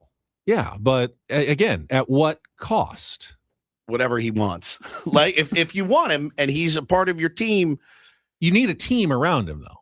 Yeah, but if these you guys can't afford a team around these guys him make because billions and billions and billions of dollars. Yeah, but they may not be allowed to spend those billions of dollars under a new CBA. Right. So you get to spend it now. You can spend it. Yeah, but again, what if that counts against your CBA? But it's if you sign it then before the new CBA. We don't know that. We don't know that. No, we can't. don't. It can absolutely can. How? They can absolutely count. So you're salary. okay, fine. So you're the Dodgers. So you're telling me then Kyle Tucker's deal could be picked apart. The Dodgers may have to go on a fire sale this offseason. There's no way. Dude. If they come up with a salary cap and the Dodgers are $180 million over it, they will have to shed $180 million in payroll. That's not. I don't think that's definitely a possible outcome. I don't think that's true. That's what the owners want. Well, they're saying that's what they're fighting for. Well, they're saying so they want the owners want to have to restructure all of their deals and cut payroll by $180 million. I don't know how much. I mean, that number is completely unknown at this point. But the Dodgers are so far above everybody else's payroll that if there is a salary cap, it would be very likely that the Dodgers would have to go on a fire sale that doesn't of make getting sense rid of because, contracts. So knowing this was coming, the CBA, the negotiations, why would you, on God's green earth, go out and pay $120 million to win potentially 3 World Series? No. This year. Yeah, well, Kyle to Tucker, win this World Series this year too. Edwin Diaz. Yeah, to win this World Series. You're still going to have to restructure all your deals. Yeah, that doesn't make any sense. Well, they are going all in right now. And they will deal with the fallout of whatever the CBA is. Which is why I'm saying you sign Tarek Skubal before the thing, and you deal with the fallout. Yeah, but Tarek Skubal can't win you anything before the CBA. Nobody can win you something in the future. Then you have Tarek Skubal, is what I'm saying. I just think that would be an incredibly risky thing to do without knowing what the financial consequences of it are. Honestly, I think that's not just for the Dodgers. That's for any right team. Now. That's like for if the Yankees went out and signed him, or the Mets went out and signed Tarek Skubal, made him a huge offer. I think you worry about the Piper later in a deal like that. Doesn't then, if you wait, doesn't it open Tarek Skubal then up to maybe other teams? Sure. Like that's the thing. If you want him, go get him. It does. That's what I'm talking about. I think a team like the Pirates, like that has plenty of salary cap, actually could go and sign someone right now. That's the Whereas thing. the teams that are up above a potential salary cap are going to have to be really careful in November. Which is, we all have this grand vision of a salary cap system, and guys like Tarek Skubal being like, I'm going to go pitch in Pittsburgh, right? It's just, they still have to want to go there. They've earned their free agency. They're still going to go to the big markets where they're treated fairly and well. You know, money may not be everything with the new CBA. I don't know, but I'm of the opinion if you have a chance to sign Tarek Skubal and you really want Tarek Skubal, I'd get him before this thing goes down. I would. There may be no salary cap, and they can be just fine. And that would be a gamble that they could take. But I'm just saying, it is a gamble to sign anyone in November without knowing what the CBA looks like. All right. Well, then they took a lot of gambles this year. We will take a timeout. When we come back, the Ketel Marte situation. Again, Arizona dealing with this during a pennant race. We'll hear Torey Lovello's response to one of his key players going missing before the opener to a series against the Boston Red Sox. That's coming up next. Broadcasting live from our Bill House studios. We know how. It's Ben Woods on San Diego's #1 sports station, 97.3 The Fan. You know, when your baseball team is in the hunt, every decision matters, like sending a runner at third base. Preparation shows up, mistakes get magnified. That's the same mindset people need heading into retirement. Once you're close, there's less room for error. Market downturns, inflation, or poor timing can have a bigger impact. That's why Trajan Wealth helps people prepare before it's crunch time. TRAJANwealth.com. Their fiduciary advisors help build income and investment strategies designed to weather volatility, so you're not reacting under pressure. They're local, independent, and right here in San Diego with offices in Liberty Station, Carlsbad, and Escondido. So if retirement is getting closer, now is the time to be proactive. You can start by calling 1-855-TRAJAN1. That's 1-855-TRAJAN1. Or just go online at TRAJANwealth.com. Trajan Wealth. Plan smarter, dream bigger. Advisory services through Trajan Wealth, LLC. Additional services through Trajan Estate and Trajan Tax. Actual client, paid advertisement, additional disclosures at TrajanWealth.com.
Hey, player, this is all yours. This room with this view. This speakeasy with this cocktail. Hey, could you make that too? The spa with this. Ah. And this pool on this roof. This is all for you. The all-new Hamul Casino Resort, now open.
Ben & Woods brought to you by David P. Shapiro, criminal defense attorneys helping good people regain control of their future when charged with a crime since 2010. Visit davidpshapirolaw.com. We got Jesse Agler coming up after the bottom of the hour, but right now, Woodsy going to kick things off on Don't Do This. Man, this is I don't know how much sports adjacent it is. It may be. You may end up finding out more about it, but there was a huge story that broke out of Penn State University yesterday. 14 people accused of drug trafficking were students at University Park, including one father that tried to obstruct the investigation. Ben, what they were getting charged for is drug trafficking. Large amounts of cocaine, kilos, were brought in from Philadelphia and New York to State College, where they were cut and packaged for sale primarily to Penn State students. In fact, it was one fraternity that had their pledges, pledge season right now, cutting and packaging cocaine, sitting in a room like you see in the movies with the masks on and just cutting and bagging all of this blow to send out. I always wondered how accurate those movies are. They're very accurate. You don't want people putting it in their clothes, so they would make the women topless and have the masks on, and they would just package. And you don't want to be breathing it all day. Correct. That's probably not good for your health. The cutting agents and all of that, but. Yeah, man, they are. It was the Delta Upsilon and Sigma Chi fraternity houses. Packaging was done by fraternity brothers and oftentimes pledges. 14 guys are really in a lot of trouble. And you see the mugshots, and it looks like you and your friends in college. I mean, it's just they look like the most normal dudes you could ever find, and they were running a massive drug ring. San Diego State had a huge drug bust. For one, I'm shocked that there was illicit narcotics on college campuses in this country. The one at San Diego State was right before I got here, like 2 years, a couple of years before I got there, and they were still dealing with all the repercussions. Talking about it. Oh yeah, they're like, oh yeah, that fraternity, they got in big trouble. Call us today says Penn State likes a good scandal. They do. They like a good scandal every now and then. I feel like Upsilon is kind of the funniest. It is Upsilon, isn't it? There's an epsilon and an upsilon. Is it oops, not upsilon? Upsilon, I'm not sure. Oop. I'm not fluent in Greek. Upsilon. Man. There's like the cool ones like Sigma and Alpha. Ligma. All right. All right. Epsilon. There's Epsilon and Upsilon. Yeah, there's both of them. Yeah. I believe. Yeah. I want to couch this next don't do this in terms that I think we all have empathy for Ketel Marte, who has gone through some stuff. Remember last year coming out of the All-Star break, his home in the Dominican Republic was broken into. Yes. Seemed like he was very worried about it and decided not to report to the Arizona Diamondbacks for the start of the second half of the season. They had to place him on the restricted list. It created quite the kind of controversy and furor in Phoenix, but he ended up coming back to the team. They did try to trade him in the offseason. They were unable to do so. I think there is some hesitancy, as talented as Ketel Marte is, that other teams were not necessarily willing to jump in.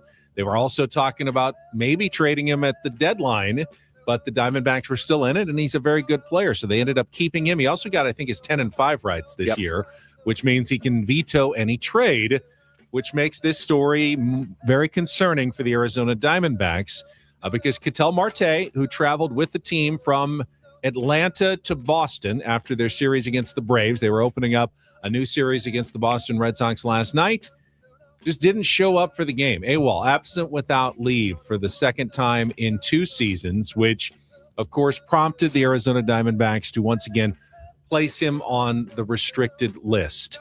The reporting was very vague early on with all of this. And when we started talking about it via text, going, what's going on? I'm like, do they even know if he's okay? Like, did something happen to him? Is he missing, or really is he in his hotel room and they know he's there? He just didn't make it to the ballpark. It was really weird because he posted like the view of landing in Boston on his Instagram, like the night before. Yeah, the night before. Like, we're landing in Boston, and then, by all accounts, they expected him to be at the game yesterday. The do this for me.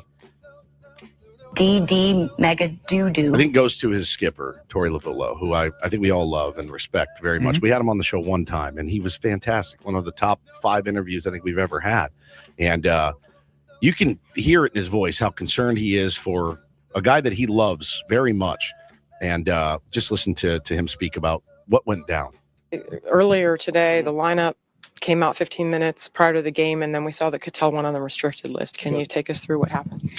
Yeah, it's been a crazy day. All I know is that he's dealing with a personal issue.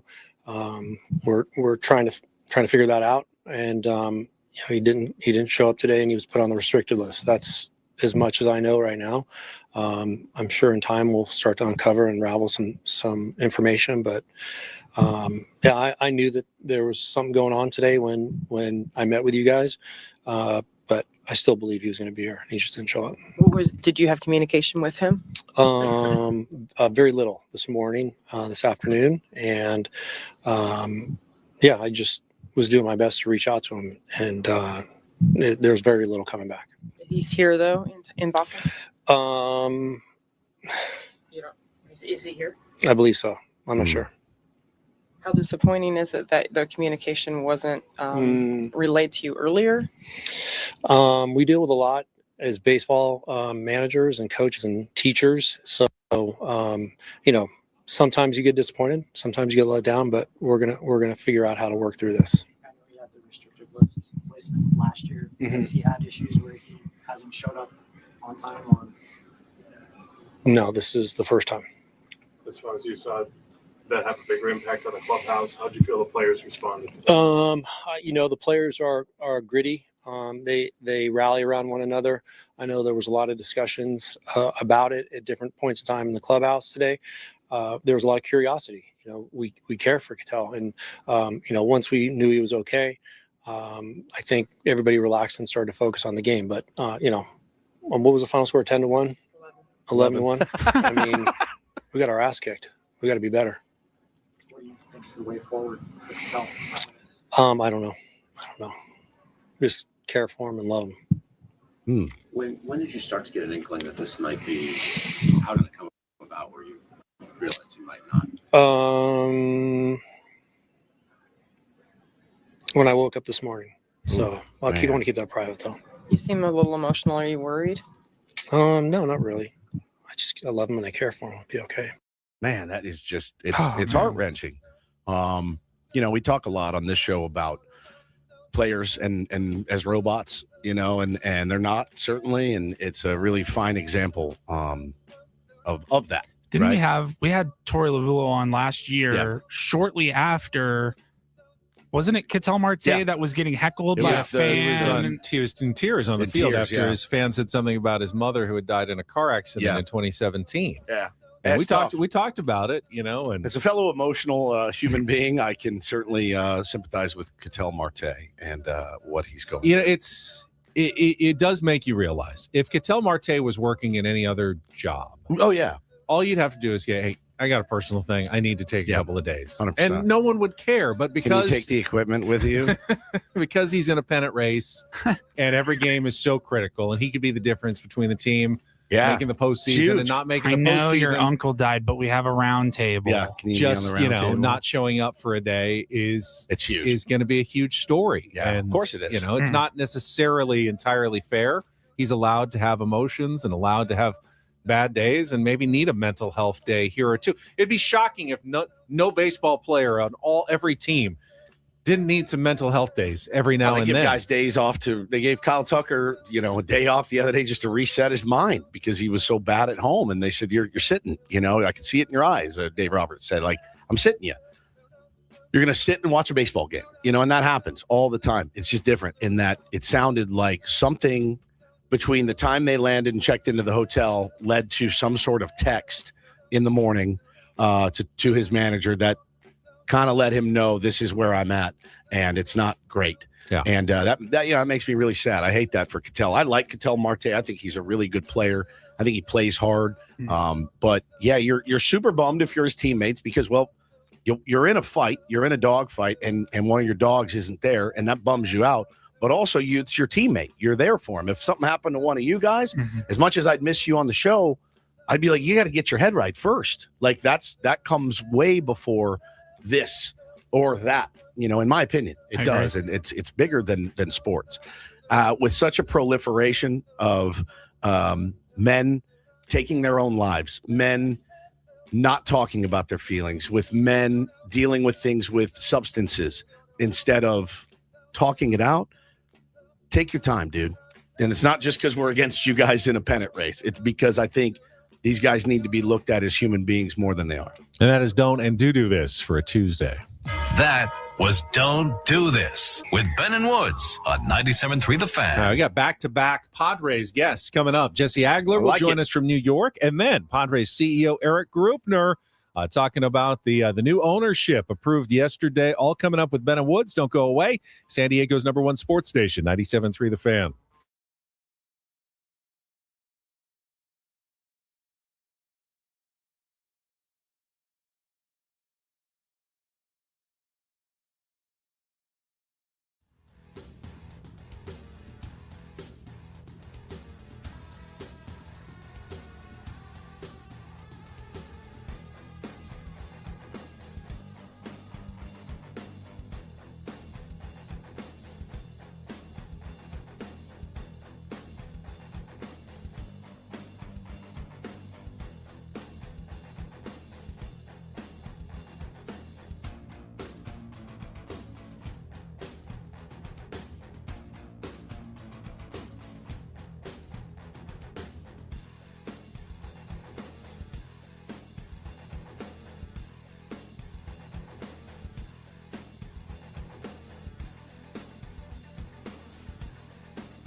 He just here. I'll show you a little. Just a little. Please don't. Just a little bit. What hurts on you? Nothing at all. A little bit. Nothing. Now, So let's say whatever you're about to touch is the only thing. Let's say It's gonna hurt. Right? All right, yeah. Okay. Pretend your knee hurts. Pretend your knee. It's going to in a second. Right here. Oh, that is not pleasant. Hey, player, this is all yours. This room with this view. This speakeasy with this cocktail. Hey, could you make that too? The spa with this. Ah. And this pool on this roof. This is all for you. The all-new Hamul Casino Resort, now open.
As I mentioned, to get back-to-back Padres guests, Eric Grupner will join us at the top of the hour. So let's get right to Jesse Agler on our SDCCU fan hotline. It's not Big Bank Banking. It is better. Joining us from the Big Apple. Live from New York. Where you make at least one trip to New York every year, sometimes two if the Padres also play at the Yankees. Those trips a little different than some of the other ones when you go to New York City, Jesse?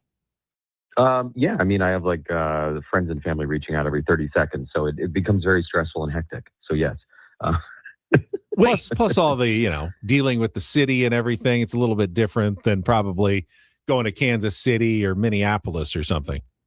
Yeah, I mean, look, there are definitely some things that are the same no matter where you are, like the cadence and the rhythm of the season, like you get on a bus, you go to the ballpark and all that. But there's no doubt, like New York has a unique energy. I think anybody who's been here knows that.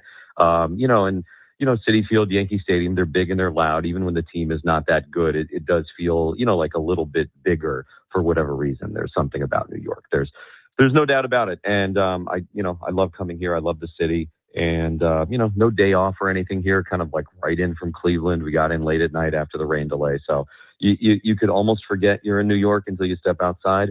But yeah, I'm a huge fan and, that was quite a game last night. It's one of those a game. You never know what you're going to see. I was just going to bring up my favorite, Jesse Agler. You can watch baseball, for 10, 20 years. You will not see, you'll see things on a nightly basis you've never seen before. I thought that was one of them. Question before we get into the the crazy first couple of innings, Jesse, did you get a chance to check in with Andy Green? I did. How did that go? It went great. I had a wonderful conversation with Andy during Mets batting practice.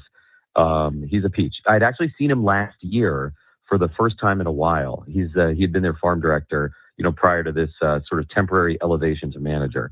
And they had said, David Stearns, their head of baseball operations, again yesterday said, Andy will not be their manager next year. Oh, wow. He keeps saying this publicly. They're very firm about this. They said it when they gave him this job.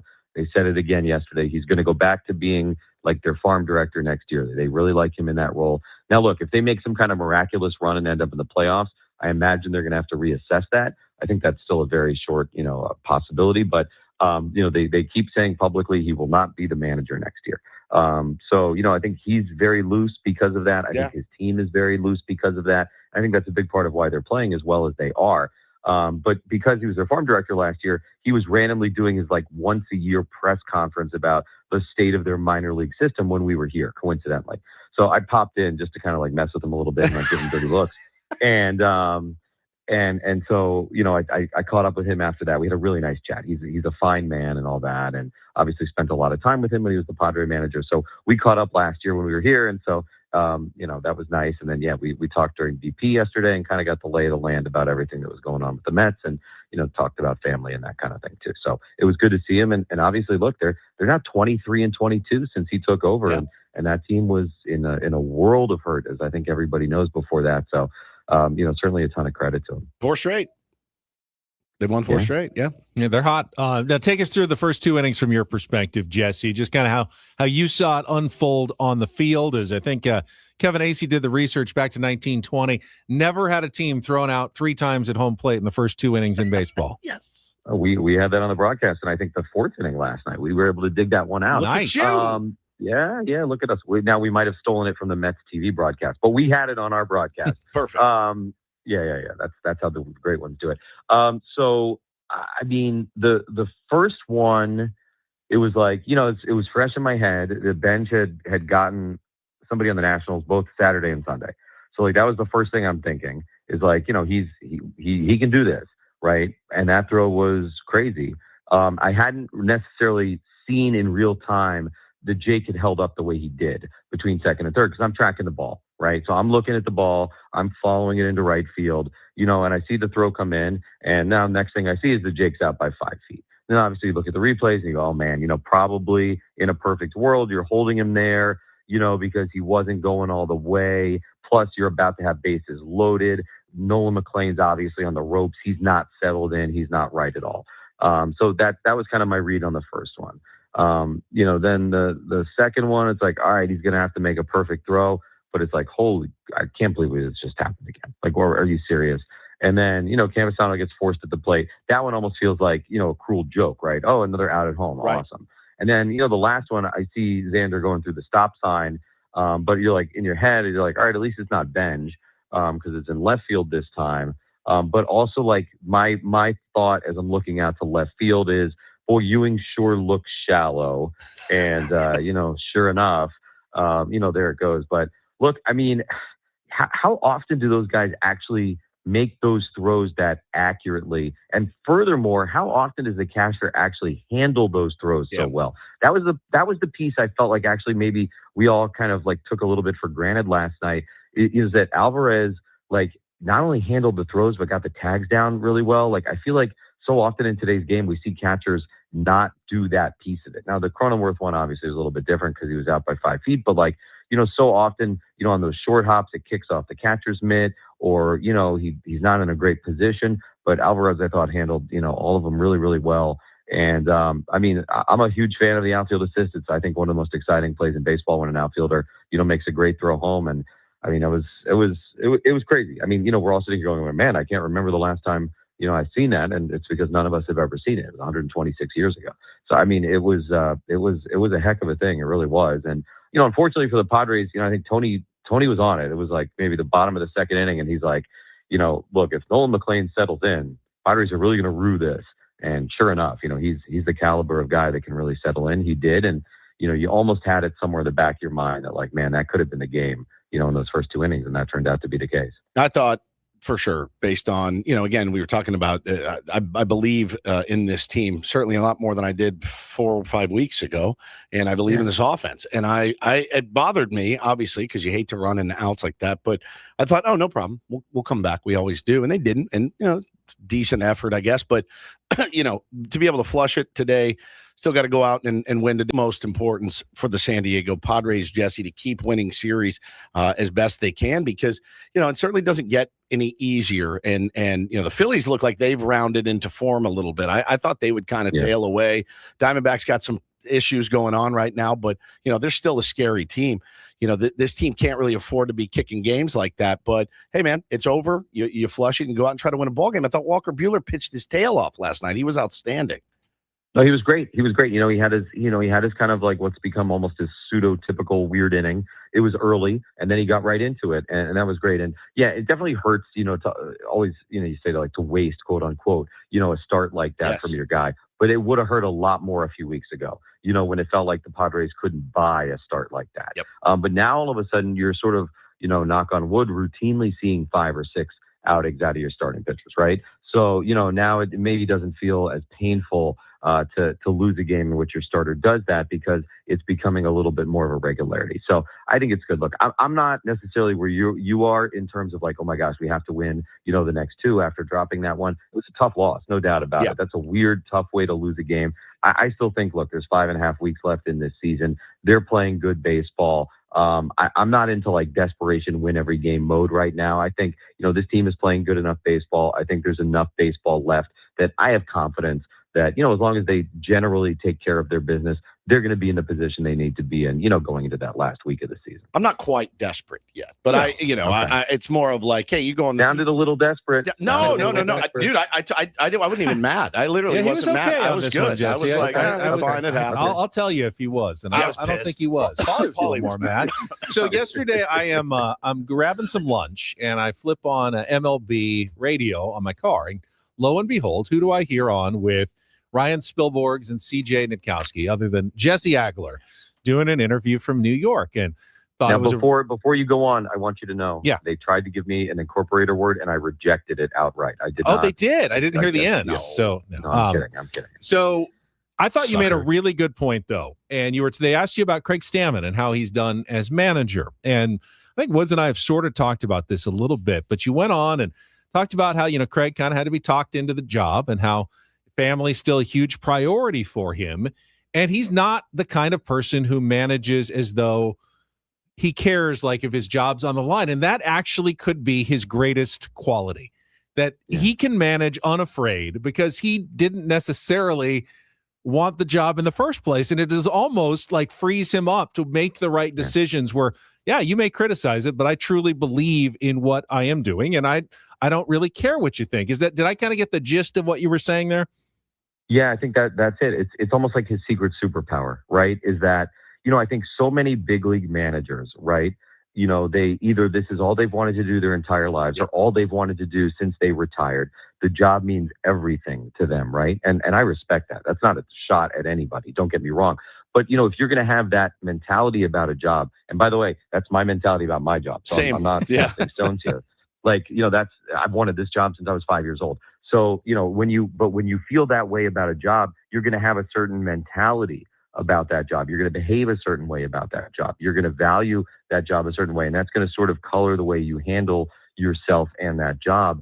And you're going to be kind of tight, in a lot of ways because of that. And Craig's kind of the opposite. Like you said, AJ kind of had to talk him into taking the job, or taking the interview for the job even. And so, this does not mean everything to him. His family means everything to him. His faith means everything to him. Things are bigger than this for Craig Stammen. A lot of people talk about having perspective. Craig actually does have perspective. Like, he walks the walk when it comes to that. And so, he's not gonna, he cares. I'm not saying he doesn't care. I'm not saying he isn't competitive. I want to make sure I make that perfectly clear. This does mean something to him. He wants to win. He is a fiery competitor, but it has freed him up because it doesn't mean everything in the world to him, to just go out and do the job the way he thinks it should be done. And he's not going to overthink it. He's not going to worry about it too much. He's not going to kill himself, over every single little thing. He's just going to go out and be free and do it. And, I think, again, that's kind of like a secret superpower for him. And it's probably different than 28, if not 29 other major league managers, because he's just coming at it from a completely different place than everybody else.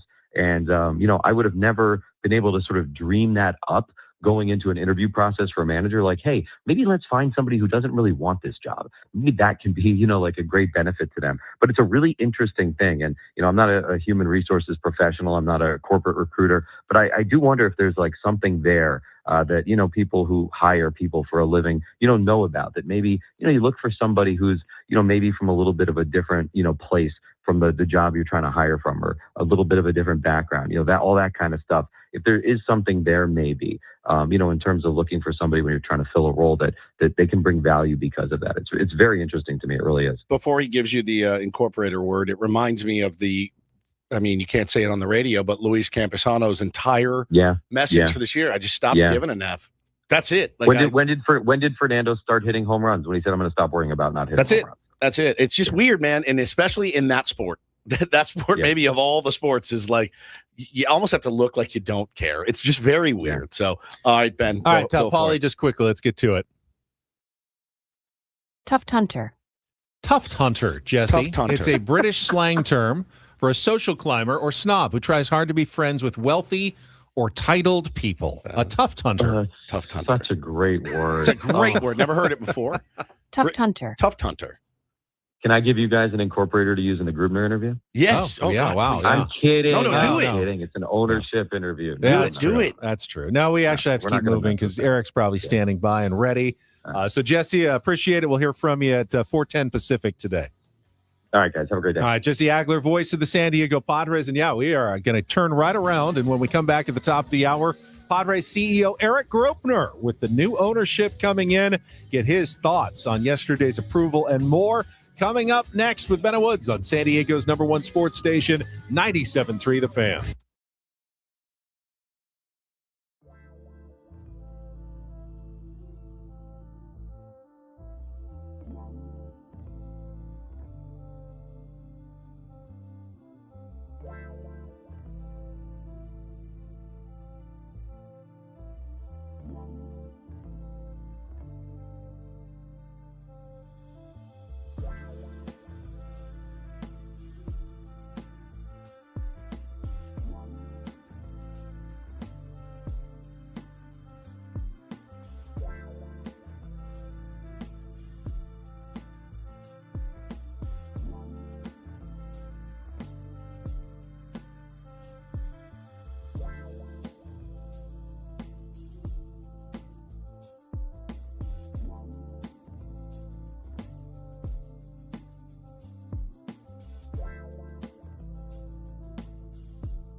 All right, we are halfway home on a Tuesday. Ben and Woods, 97.3. The Fan, I'm Woodsy. That's Paulie, the executive producer. Ben Higgins, your friendly neighborhood sports anchor. And we're joined right now by Padres CEO, friend of the program, Eric Grupner.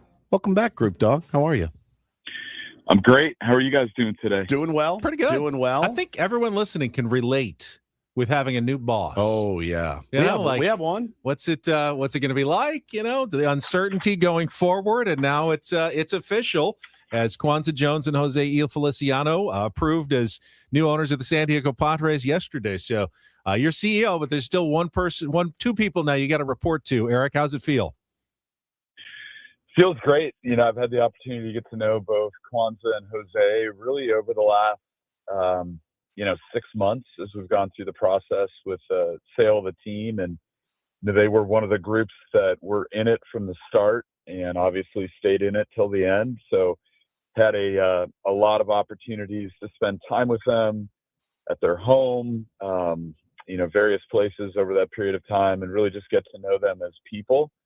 And as I said the last time I was on with you guys, which I think was only a week or so ago, I think our fans are just going to fall in love with Kwanzaa and Jose. They're really incredible people, hardworking, smart, really successful, very competitive. They want to win.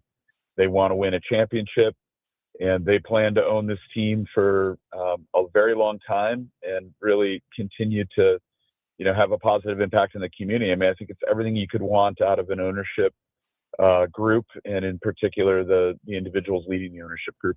Yeah, I agree. I'm looking forward to hearing them speak on Monday.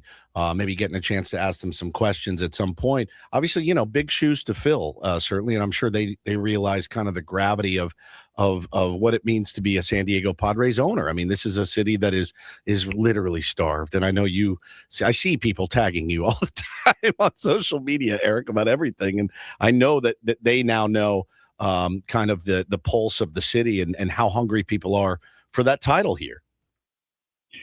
Yeah, they understand it. They want it.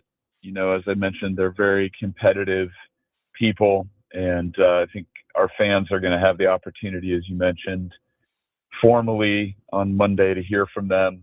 We're going to have a press conference at the ballpark where we will introduce Kwanzaa and Jose as the next owners of the San Diego Padres, and I think it'll be a great opportunity for fans to hear directly from them about their passion for winning a championship, what that means to them, why they care about that, how they see both the Padres and sports and baseball in general playing such a critical role in unifying our communities and our fans and San Diegans. And I think it's just going to be outstanding. And you mentioned big shoes to fill, no doubt about it.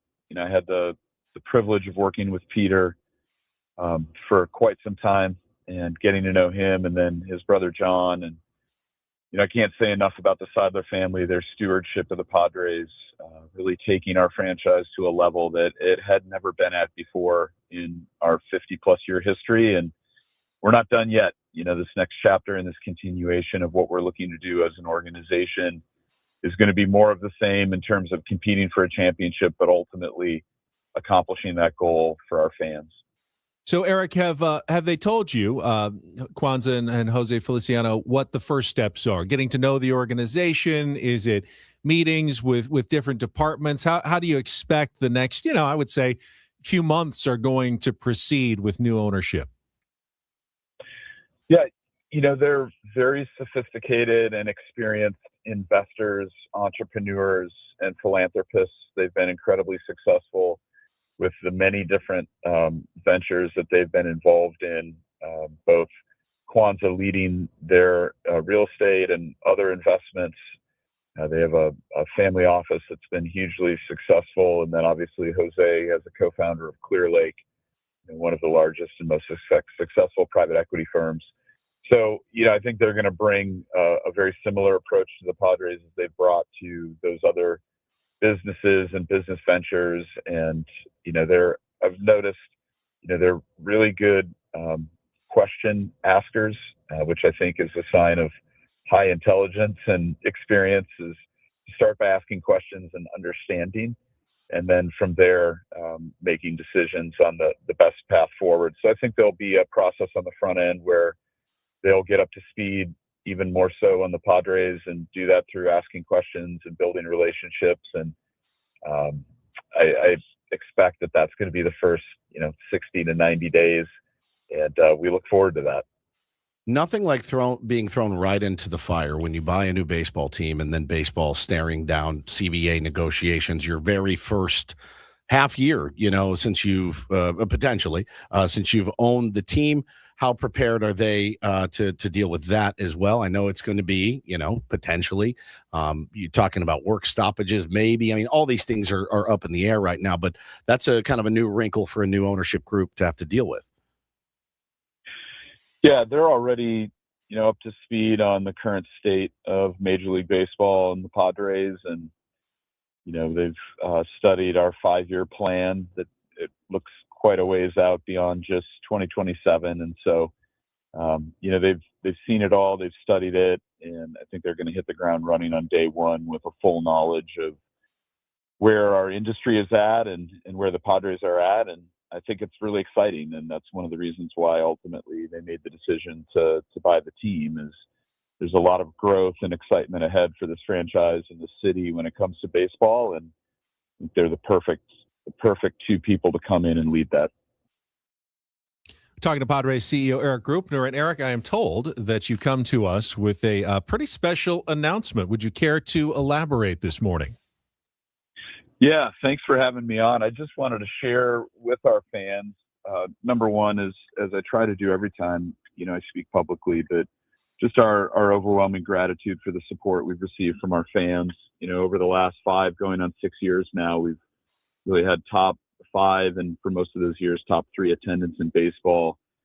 For the second consecutive year now, we're number 2 in attendance in baseball. And we, as an organization, we just can't be more grateful for our fans and the support we've received. It's allowed us to keep a top 10 payroll that we increased further at the trade deadline to reinforce the rotation and make a push for the postseason and a championship. And none of that is possible without the support we get from our fans. So for the month of September, we're going to have a formal fan appreciation month.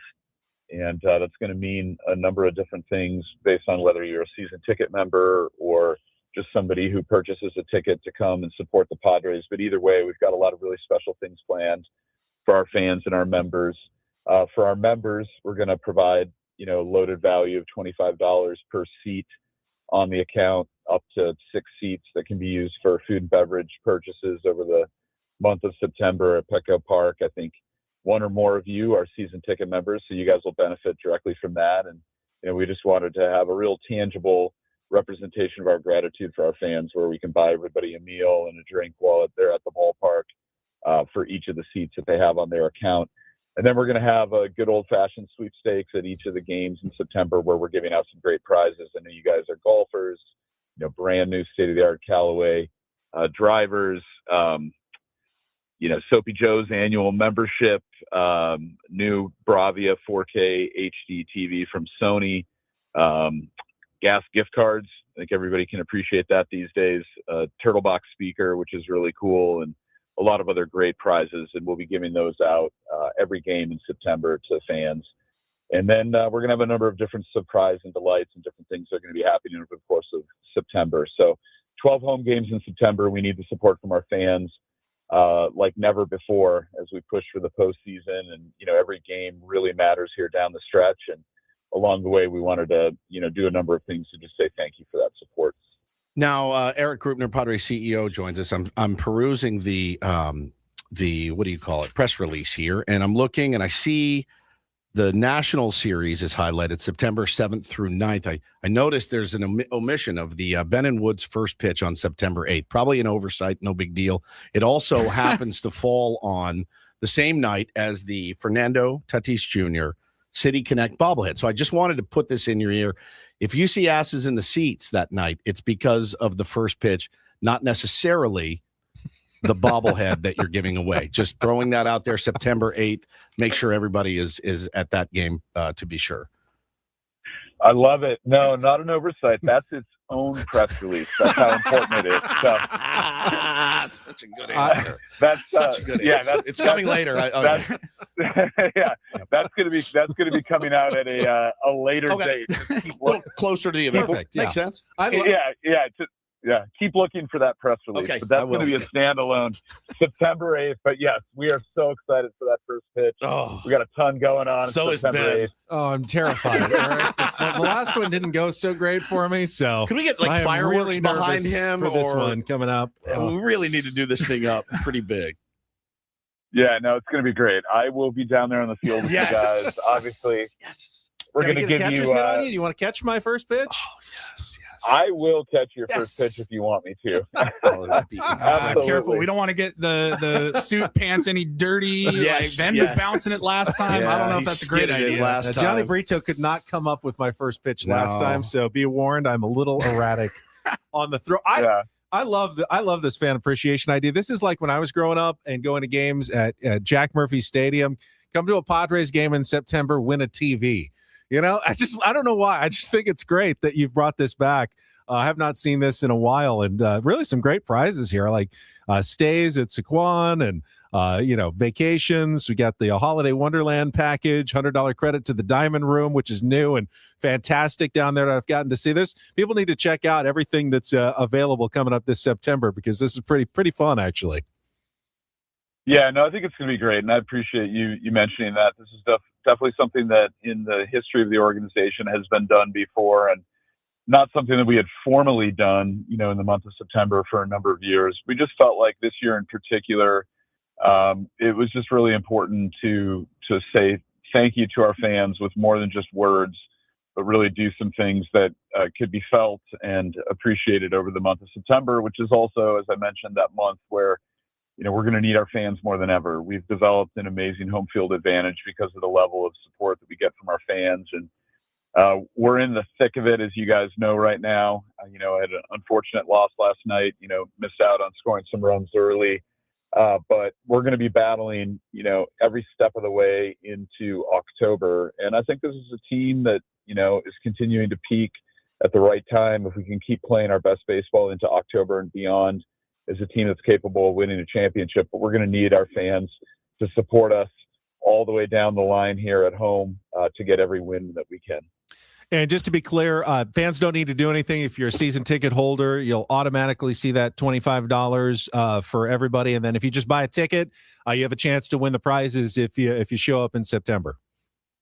That's exactly right. So we're going to get all of our season ticket members squared away. They'll see that loaded value go onto their account beginning at the end of August.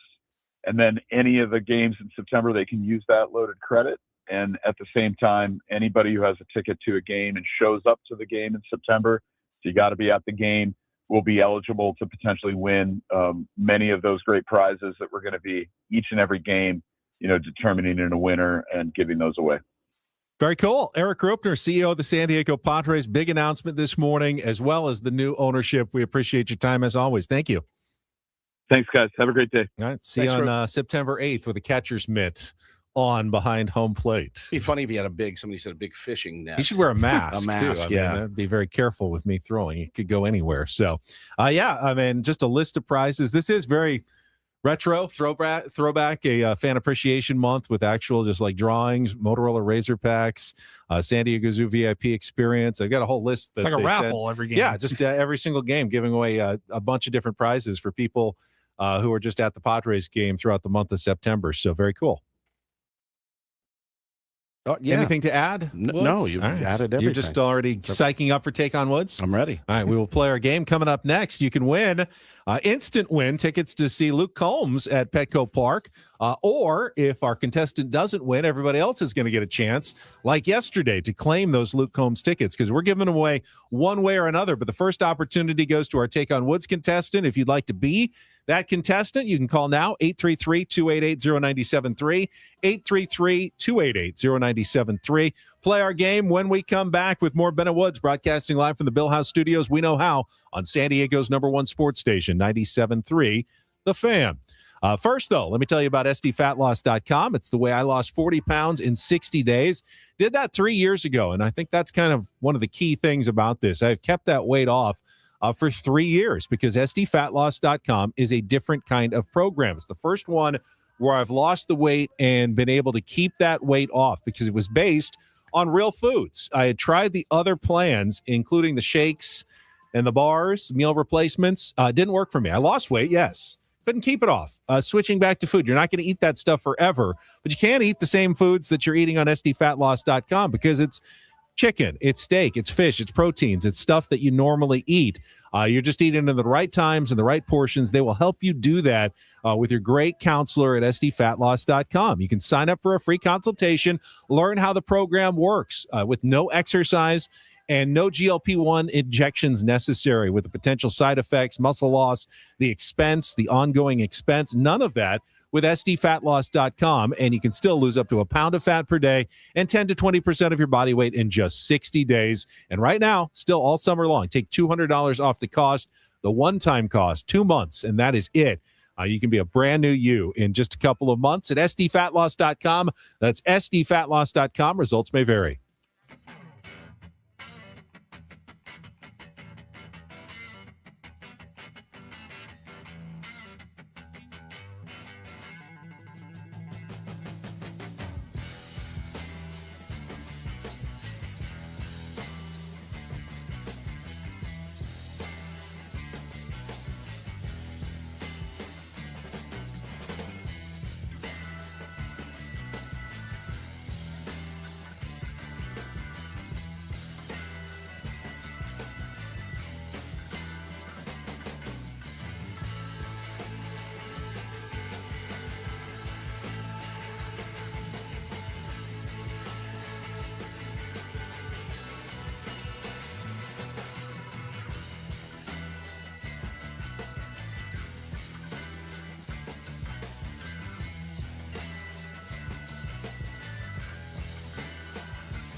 Hey, player, this is all yours. This room with this view. This speakeasy with this cocktail. Hey, could you make that too? The spa with this. Ah. And this pool on this roof. This is all for you. The all-new Hamul Casino Resort, now open.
97.3 The Fan is brought to you by GL Pools, the swimming pool experts trusted by thousands of San Diegans for 20 years. Baseball season is in full swing, so is swim season. Make sure your pool is ready. Call now, mention radio for 20% off new service plans in 2026. Well, I finally did it. You broke him? Mission accomplished. Kluger was in there. He goes, well, just so you know, I'm ending all communication between us. I said, all right, fine. I go, Johnny Van Zant is from Leonard Skinner. That's the one that got you. An interview. After all we've been much. through, that's the one. That's the straw that breaks the Gone camel's one line. You've crossed one line too many. He's the funniest dude on the planet. Our thanks again to Padres CEO Eric Grupner for his big news that he just dropped. Fan Appreciation Month coming to Petco Park in September, and a new ownership group. We will talk more baseball coming up at the bottom of the hour. Got our MLB reach around. We can talk more about the Padres 2-1 loss to the Mets. But right now it is time for today's game. Let's play a little Take on Woods.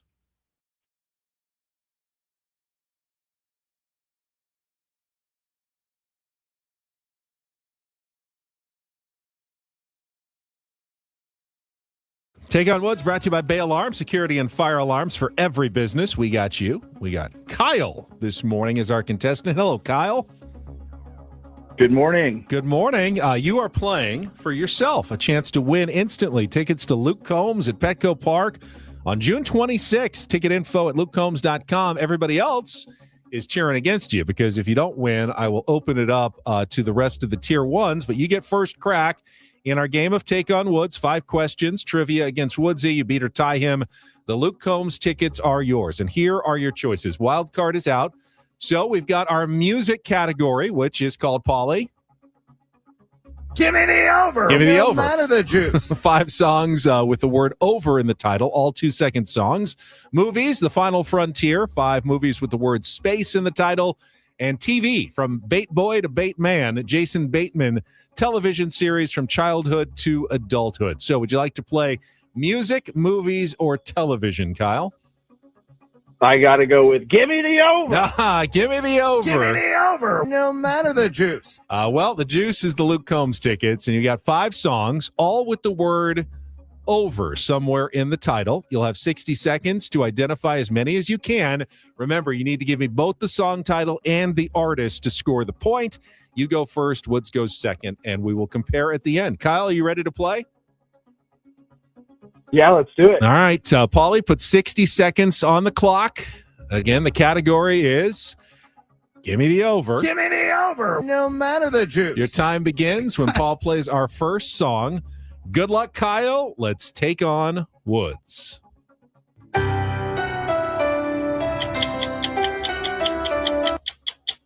Pass. Second song. Over My Head by The Fray. Correct. Song number 3.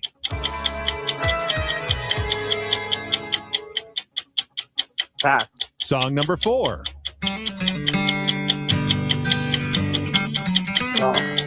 I'm blanking.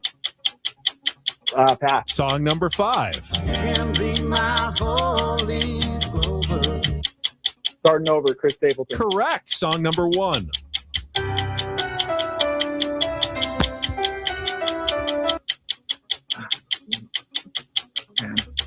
I don't know. Not going to happen. Song number 3.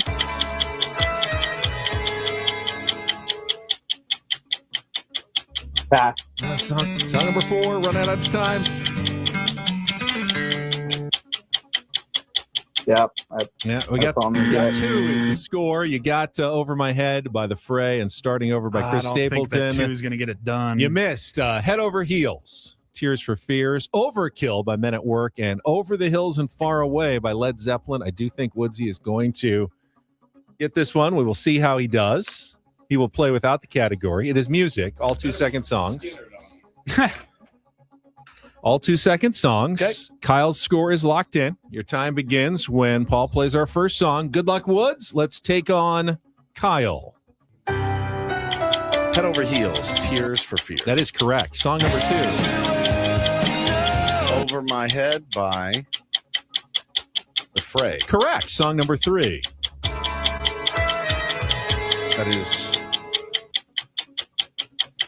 That's Men at Work. It's Overkill? Correct. Song number 4. Over the Hills and Far Away by Led Zeppelin. Correct. And song number 5.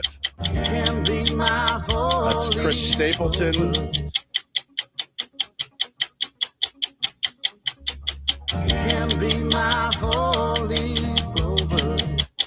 Head Over Tank. The next 2 words are the song title, but incorrect. What is it? Starting Over. Starting Over. But you got 4, and What you was win the it 4-2. category? I thought it was What was head. the category, I Paulie? thought it was head. Give me the over, no matter the juice. Last week was Take the Under. This week is Give Me the Over. But wait, Head Over Heels. Head over heels, over my head, overkill, I thought it was over head. over the hills and far away. Here's and a- starting over. That'd be an interesting There's category. 2 heads in the first 2. That's what I was got like, you thrown off. Look at this pervert. I didn't even notice that. No, over is the category. Oh, my That's God. why you got so confused on Men at Work. Yeah, I was like, I know this song, but there's no head in the title. Yeah, no, over. Did I win? Yeah, you did win 4-2. Okay. Which means that opens up the prize to everyone else. Kyle, thank you for playing. But we got the Luke Combs tickets to give away. If you want to be the 4th caller right now at 833-288-0973, 833-288-0973, you can claim those Luke Combs tickets for next June 26th at Petco Park. Why don't you tell everybody what your original incorporator word was going to be until I had to shame you out of it this morning? You It remember? was going to be, yes, it was going to be turncock, a valve for regulating water flow. Mm-hmm. Mm-hmm. Nothing dirty about that, but you mixed that one. Yep. I nixed it. I did. I said, come on. Could have been turn spit. That's a person who turns a roasting spit. That's a real word? Yes. It's the turn spit. Is it a noun? Like you are You're turn the turn spit? spits. Yes. You're the one who's turning that roast pig over and over again manually. You're the turn spit today. Bill, you're the turn spit today. Like, I want to be the turn swallow where I just eat what they've turned and then just Then eat eat it later? everything later after it's already off. Don't the, have to do any of the work. off the spit. Speaking of that, we have our Odyssey barbecue today. We do. But you have RSVP'd, unfortunately, your regrets. Yeah, I'm unable to attend. Paulie and I'll be there. Good for you guys. I'll be there, I'm yeah. unable to attend the 11:30 barbecue. It was actually quite It was good. really good last year. The I went food was last year. outstanding. So I went last year. It was good. It was delicious. I'm watching my figure, and I have to go to the gym.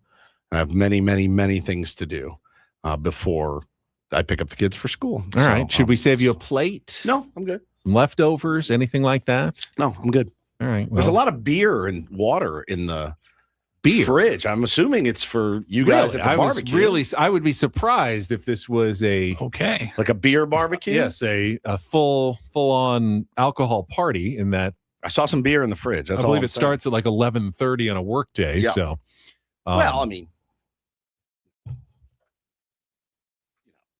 things go. in the old days, like Mad Men, they had Yeah, drinks all He's day. drinking scotch at Cigarettes, 9 a.m. 3 martini lunches, Yeah. and then we come back to work in the afternoon. Whatever happened to those days? People started dying at 48.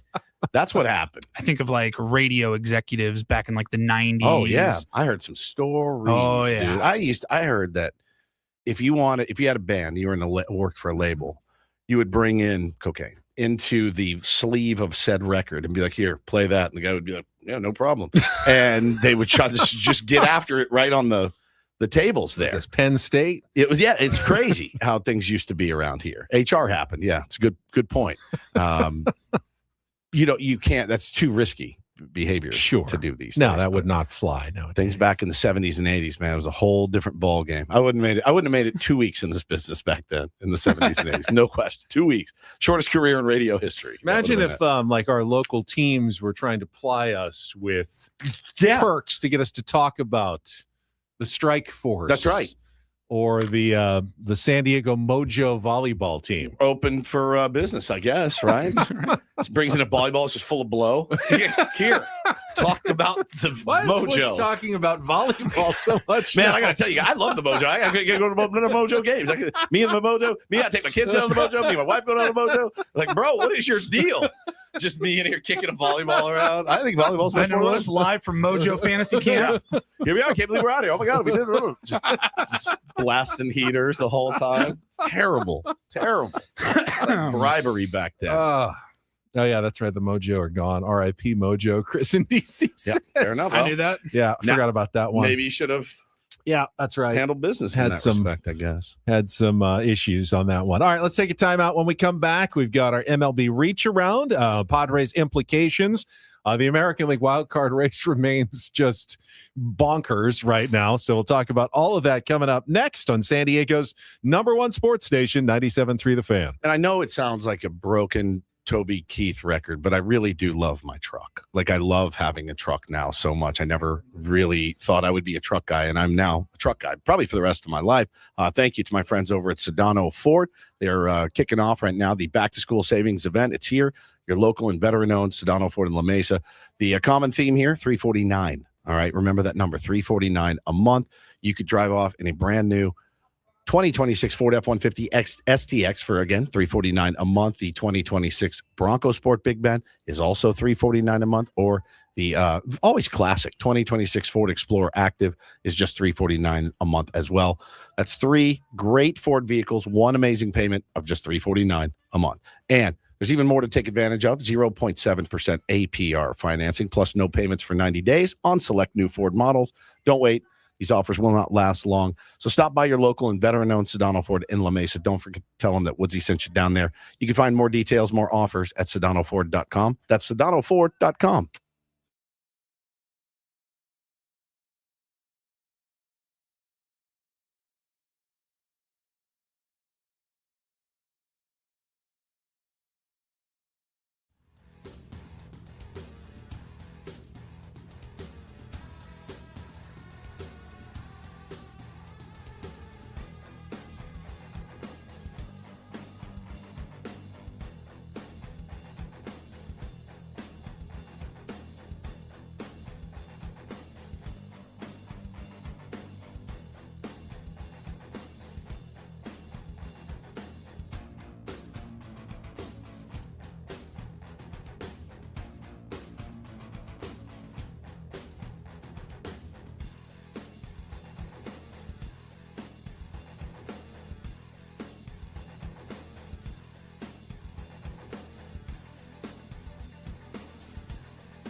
He just here. I'll show you a little. Just a little. Please Just a don't. little bit. What hurts on you? Nothing at all. A little bit. Not that now. So let's say whatever you're about to touch is the only thing. Let's say It's gonna hurt. Right? All right, yeah. Okay. Pretend your knee hurts. Pretend your knee. It's going to in a second. Right here. Oh, that is not pleasant. Hey, player, this is all yours. This room with this view. This speakeasy with this cocktail. Hey, could you make that too? The spa with this. Ah. And this pool on this roof. This is all for you. The all-new Hamul Casino Resort, now open.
This hour on Ben Woods brought to you by David P. Shapiro, criminal defense attorneys helping good people regain control of their future when charged with a crime since 2010. Visit davidpshapirolaw.com. Woods, you were saying, didn't have our reset at 8 o'clock. It went right into our Eric Grupner. Throws me off. You want to pretend like we're resetting now? You Doesn't can get into anything you want. Feel the same. It doesn't. Yeah, I like to reset the show and hey, welcome back. We're halfway home, but we're 3/4 of the way home. Probably should reset the Padres game at least that we talked about in the first hour. Yeah. I mean, 2-1 loss. Remember to you the want to revisit that whole scene? Yeah, the yelling, and the stuff? acrimony between the three of us. I've moved on. I'm good. I moved on. I'm good. I'm fine as well. You got another game tonight. That's the beauty of it. It was, by the way, when you looked at the series against the Mets, it was the most troublesome matchup. Nolan McLean's been really good lately.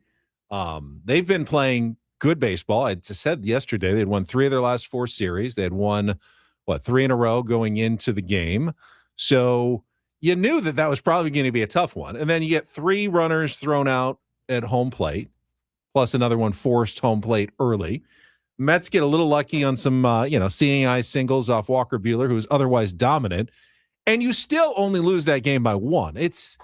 To me, that is not a cause for concern at all for the San Diego Padres. The only thing that's concerning is I haven't seen really anybody concerned about the future of the team or whatever the rest of the season. Just It's just I was upset about last night's loss. I felt like that's a win that should have been a win. The way they played, and at this point in the season, every win matters. Yeah, they do. It's once again a reminder, though, that when you play better in the first half of the season, it's very easy to flush games like last night's and just go, that was weird. Baseball happens. Move on. We're still 9-1 loss. I can flush that way easier. Yes, in some sense, but when you are so close on the borderline of a playoff spot, can't really flush anything. They all could be the loss that keeps the Padres out of the playoffs at the end of the season. You have to flush it. You have to. Of course you do. You got to move on. But from a fan perspective, it's tough to flush when I just hope that's not the one that we look back at the end of the year. I said it when the Arizona Diamondbacks last time they played Arizona. That one they were up 5-0 in Mexico. Oh, that one was tough. that was so easy to flush though, because the Padres were playing so well. Yep. And they were cruising, and we all thought, all right, that happens. It's baseball. It's Mexico City. It's at altitude. They had a big lead. They blew it. Whatever. How much would you like to have that game back right now? Sure. Knowing that, hey, they're tied in the season series. They're one game ahead of the Diamondbacks for the last playoff spot. You change that game, and it changes the last month and a half of the season going forward. You got a 2-game lead in the series. You got a 3-game lead in the wild card standings. Totally different. Yeah, and you don't know it at the time. That was easy to flush back then, but now you feel like, man, I wish we could have that one back. I'm looking back, and I got a 5-game win streak. I got a 3-game winning streak. I've got a 6-game winning streak. I'm good right now. That to me says, you're playing good baseball. A couple of L's, literally just a few L's sprinkled in there since the second half of the season started. So I'm pretty happy with the way this team is playing right now. I do think, we're going to need the big guys to continue to contribute, and so far so good. I mean, the swings look good, like the approaches look good. They're hitting the ball hard in some cases, and listen, let the chips fall where they may. You got to go out and beat tonight Zach Thornton, who is a guy that you should beat. You should beat him. I will also point out that the first game of series have been somewhat problematic, even in the second half of the season. They obviously lost against Kansas City to open the second half, lost the first game in Atlanta, lost the first game against the Giants and then won the next 3, lost the first game in Arizona and split the 4, lost the first game against Houston, then came back and won the series. Yep. So this has been kind of a bit of a recurring theme for the Padres. They have bounced back after a lot of those first game of the series losses. Now they've put themselves in position where they have to do it again against the Mets here in 2 games in less than 24 hours when they, we'll be getting ready almost to wrap up our show tomorrow at this time. So they got 2 games quickly that they can win and still finish with a winning road trip, and everyone's happy. But they got to win them now. Yeah, Tatistic says soft tossing lefty rookie Padres kryptonite. Yeah, I would have said that a while ago. They're handling guys like this right now. They're handling. They're really they handled McLean last night. I thought they hit him pretty well, but you let him settle in. You didn't put your foot on the throat. It's okay. You're gonna go out. Got to find a way to win today. Find a way to win tomorrow with Michael King on the bump, and come home, feeling pretty good about that road trip if you can win these 2 series. All right. Turn your mic. All right. As for the rest of baseball, let's get to our MLB reach around. Are we not doing the reset? I thought we were. We just did. Oh, we did. And that now was a Padres. That was not a reset. You said you didn't want to. No, I didn't. Oh, I thought you said you didn't want to. No, I was just hold on. No, it's fine. We'll get to the MLB reach around next hour. No, we can do it right now. Go ahead. You're in the zone. Stay in the zone. show, bitch.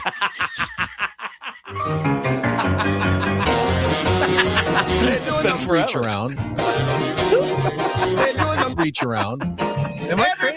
Doing them. Didn't I say? Do you want to just do the reset now? And you said no. No, I said yeah. Well, we'll think about it. We'll talk about it. All right. We'll talk it out. I thought that was a clear. And then you weren't said, feeling and then it. you said. So then I said we should maybe reset. Let's reset the Padres game. And That's what you said, which was fine. And then I moved on to the reach around. All right. It's just a group dog threw us all out of whack. A little bit. Just all out of whack. From now on, no 8:00 interviews. Deal? Would you have the stones to tell the Padres? It never works out. Padres 8 doesn't work for us. We're going to need them at 8:30. Sometimes 8 is just when people can join us. Baseball operations tends to like the later 8:30 or 9:00 hour, right? And the brass, like the Eric executive Grutner, committee, the executives, they're usually, I don't know if they have meetings at 8:30 or whatever, but like makes they're sense. usually 7:30 or 8:00. So sorry about it. You're on Ben and Wood's time now. Yeah, this is Ben and Wood's time. All right, I'll make sure to forward next email to you, and you can schedule the timing. All right, we'll start in the wild card race. We're still doing the reach around. Well, you just played the intro. I guess we'll do the reach around. I mean, you played it, so I figured I'd get started. Just tell me what to do. Can you just tell me what I'm supposed to be doing now? Get to your reach around. What is Adam babbling about in the chat? He says, so it's possible to think about something and then change your mind. What does that mean? Yeah, he was trying to get you to change your mind about Johnny Van Zant. Yeah, but I said no. I know, and he was trying to get you to change your mind, get you to but think I never about actually it, and then said change no your about the reach mind. around. He needs to be out of our chat. Don't you have something better to do? Isn't 3 Dog Night coming to town at some point? You're trying to line up some tickets to give away. One is the loneliest of. What, you really don't want to interview the next replacement singer of Three Dog Night on your morning show? Why? Go ahead. Philadelphia Phillies. So this was an interesting situation. I know you saw it because you brought it up earlier. This killed us. So they were up 4-1 on the Marlins. I think it was the bottom of the 7th inning. Marlins had the bases loaded and 2 outs. Sanoja at the plate. Yep. Lines one down the line and right. Clearly a fair ball. Like so clearly Going to fair. clear the bases. Otto Lopez is off and running from first base with 2 outs, but the umpire foul. Marlins, of course, lose their mind. They go, it's fair, but you can challenge a ball beyond first base. So they do. They replay it and they go, oh, yeah, that was totally fair. We blew it. And they say, yep, 2-run score. And the Marlins go, no. That was a bases clearing double into the corner. There's no way we weren't going to score from first base. And they go, we can't do that. Can only give you the 2 bases. So they send Otto Lopez back to third. Next batter strikes out. So instead of tying the game at 4, they were down 4-3, and they ended up losing by 1, 6-5. Phillies get the win and move a game ahead of the Padres in the wild card standings. So the review, that was a crew chief review? No, you can challenge. I thought you couldn't challenge beyond first base. first. Okay, it's got to be beyond. It's got to be beyond. Before first base, you cannot challenge it. Beyond first base, you can. They rarely mess up that They rarely call, miss it's it. Just, They're it's really not good. a call that the first base umpire messes up very often. So that would have tied the game. It did not. Left They them ended a up run losing by short, 1. and they No, lost we don't by know 1. how We don't know how it played out. But man, that's tough. It did help Christopher Sanchez, who ended up holding on for his 16th win of the season. Gave up 1 earned run in 6 innings, 16-4 now for Sanchez. Padres did get help from the Red Sox, who clobbered the Diamondbacks 11-1 after they dealt with the Ketel Marte no-show drama. Every Boston starter drove in at least 1 run. Amazing. In the lineup in that game. Dodgers finally get a win, 11-5 over the Colorado Rockies. Shohei Ohtani homered twice. He's got 29 in support of Blake Snell, who notched his first win with 6 innings of 2-hit ball, allowing just 1 run. Still fresh off that vacay. The Chicago Cubs, this was interesting. So they were taking on the White Sox, a Windy City rivalry. PCA, man. PCA on the first pitch of the game, or the bottom of the first pitch his team saw, last pitch his team saw. Homered, walk-off home run in the 10th. First time since 1957, I believe, that a player has homered on the first and last pitch of a game to walk it off. No, that was the first one that happened. The last one was in 2010. Oh, there was another one. There's a handful. First and last pitch of the game? Yeah, first and last pitch, leadoff home run and a walk-off home run in the same game. Chris Young did it on August 7th, 2010. Ian Kinsler did it in 2009. Ian Kinsler. Reed Johnson in 2003. Darren Erstad in 2000. I didn't realize it was that common. And then Vic Power was the first one to do it, according to MLB.com, in 1957. Vic Power is a good name. That's a great name. Still pretty cool, and 30 home runs now for PCA, so he stays 1 ahead of Shohei Ohtani. Did you see the brawl in the stands last night? Oh, White my Sox God, and Cubs yeah. fans? Holy And crap. PCA kind of commented on it. He said that's wrong, but it's also they're very competitive out He said there. they're also competing? Man. And it we'll was get to a the big rest of one. the reach around sometime in our last hour, maybe. We'll see how Oh, it boy. goes. All right, we've got to get to the final hour. We got a round of reports still ahead as well. More Ben and Woods coming up on San Diego's #1 sports station, 97.3 The Fan.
Welcome back.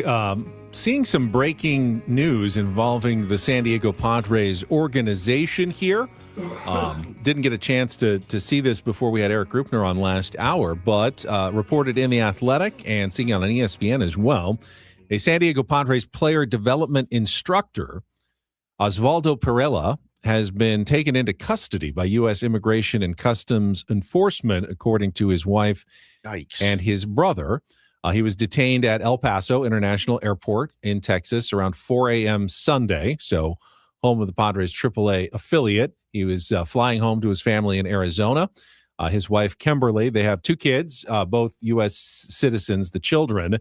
He, though, was not carrying his work permit card. Jeez, Oswaldo, I believe, was a former big leaguer at some point and has been in the Padres system as a coach since 2024, and again is currently serving as a player development instructor and minor league catching coordinator for the San Diego Padres. The Padres did release a statement. We recently became aware of the detainment of minor league catching coordinator Osvaldo Perella in El Paso, Texas. Working to gather additional information. Will not have any further comment at this time. Fantastic, man. Come on. Don't really have anything to add there. I don't know where we go because I don't really have anything other than I hope it all works out. And I add just to that. wanted to It sounds like it will. add that we had seen that, and that is being reported now widely right now. Then you saw something about Ketel Marte just now? Oh, God, yeah. The update on Ketel Marte is that now he's flying back to Arizona to get an MRI on his knee, which is very, very, very odd. Not what kind of, well, listen, not what, it's not where your mind went. Like a hurt knee, it was like, hey, man, I need an MRI on my knee. Oh, no problem. We'll send you back to Arizona. This did not feel like he was injured and texted his boss he couldn't come in because he was injured. This felt like something I don't think different. that would require an emotional Torey Lavulo. Sounds like more of a cover story to help them move on from whatever happened yesterday, that they can send him home, which clearly probably was going to happen one way or another, and give them an excuse to send him home and get an MRI, whether there's actual knee problem. I mean, everyone's got something that they could get an MRI on at this point in the season. Sounds to me like they're just coming up with an excuse to get him back to Arizona, get him back home, and so he can deal with whatever he's dealing with. But that is the latest reporting, which is kind of weird. Why do they do that though? Like, why not just say he's restricted and you know we'll be in touch and I think it's a kindness, you know, to save him from more embarrassment of whatever. What's he embarrassed about though? It's an embarrassing story that everyone's talking about you not showing up at the ballpark. Well, I think it's now. Well, then now it's even more embarrassing. Say, like, it's a knee. Right. Like that's way worse. Yeah. Because now it's like, you couldn't show up to the ballpark because your knee was sore, and that your manager was crying. Gives him an after the excuse game. not to show up today. But doesn't it make? There's a lot more questions now. Now there's more questions. Why do teams do this? Like the cover-up's always worse than the crime. You know, the proverbial crime. Not that there was a crime here, as far as we know. It looks worse. It looks worse now. And you go, oh no, we're gonna fly him back and get an MRI on his knee. Come on. There was also a bit of confusion yesterday because Starling Marte got DFA'd. Yes. So there was a lot of stories going around with Marte. Oh, Marte got DFA'd. I go, there's no way that the Arizona Diamondbacks DFA'd Ketel Marte. He's too good of a player. And I go, no, Starling Marte. Oh, Starling didn't show up. No, that was Ketel who didn't show up. It would have had to be something so egregious, right? That Ketel Marte does yesterday to get DFA'd, but no, it was Starling Marte. They were like within an hour of each other, too. The news. Who got Hector the White Gomez. Sox DFA'd Starling? Where was he? Was it Royals. Starling? Royals. Yeah. Royals. And don't get any ideas. I looked at his Savant page. It looks like ours. Like Ben Higgins' Savant page looks like Starling Marte's. So I think Chase Bowen, as you know, he's not going to give a ton offensively, but we've seen what he can do on defense and go in as a pinch runner at the end of the game. And you need to have someone like that on your roster in the postseason who's not expected to really get any at bats, but is going to go in, play defense at the end of a game when you've got a lead, or steal a base when you're down one and you need someone to steal second base. That's more valuable sometimes than having a veteran guy coming off the bench who's been there before. You need that guy. Based on what Bowen did 2 days ago, I kind of want him there. A couple really, really nice catches and a home run. That's what you want. Andy says he hurt his game in the previous game or hurt his knee in the previous game. No problem. So if he hurt his knee in the previous game, Ketel's knee is a little banged up. He's not going to be in the lineup today. No, he didn't no-show. We sent him back there. Like this is so easy. If you had been proactive. Rather than reactive. Right. Yeah. Rather than, I mean, your manager comes out and gives a tearful explanation of and really gets the worry meter. Personal matter. Yeah, they can't unring the bell. You can't unring the bell. He didn't show up without permission. Correct. It was an unexcused absence because of something deeply personal and I'm going to keep it private, traumatizing or whatever. Right. I mean, yeah, it's it's not just a knee injury. Yeah, very weird. And no one has said that that's why they're sending him back. Could be unrelated. He's got a knee injury and they're sending him back. But the look of it is wild. It is weird. The timing of all the announcements. It says off topic. When are we getting Jason Adam back? I saw yesterday Jason Adam threw pain-free, right? Long toss. Yeah, toss? not like super intense, but he said no pain at all. That's good. Which means the next step will probably be getting up on a mound and, doing a soft little bullpen session. And Padres are still thinking kind of mid-September, which is enough time to get your kind of feet wet before the playoffs. If you're heading that direction, 3 or 4 appearances maybe. And then you can be ready to contribute in the postseason if the Padres get there. But it's good progress from Jason Adam. All right, Paulie, how about some Randall Report headlines? And get things started here with our today's edition of the Randall Report. Now tuned into the greatest.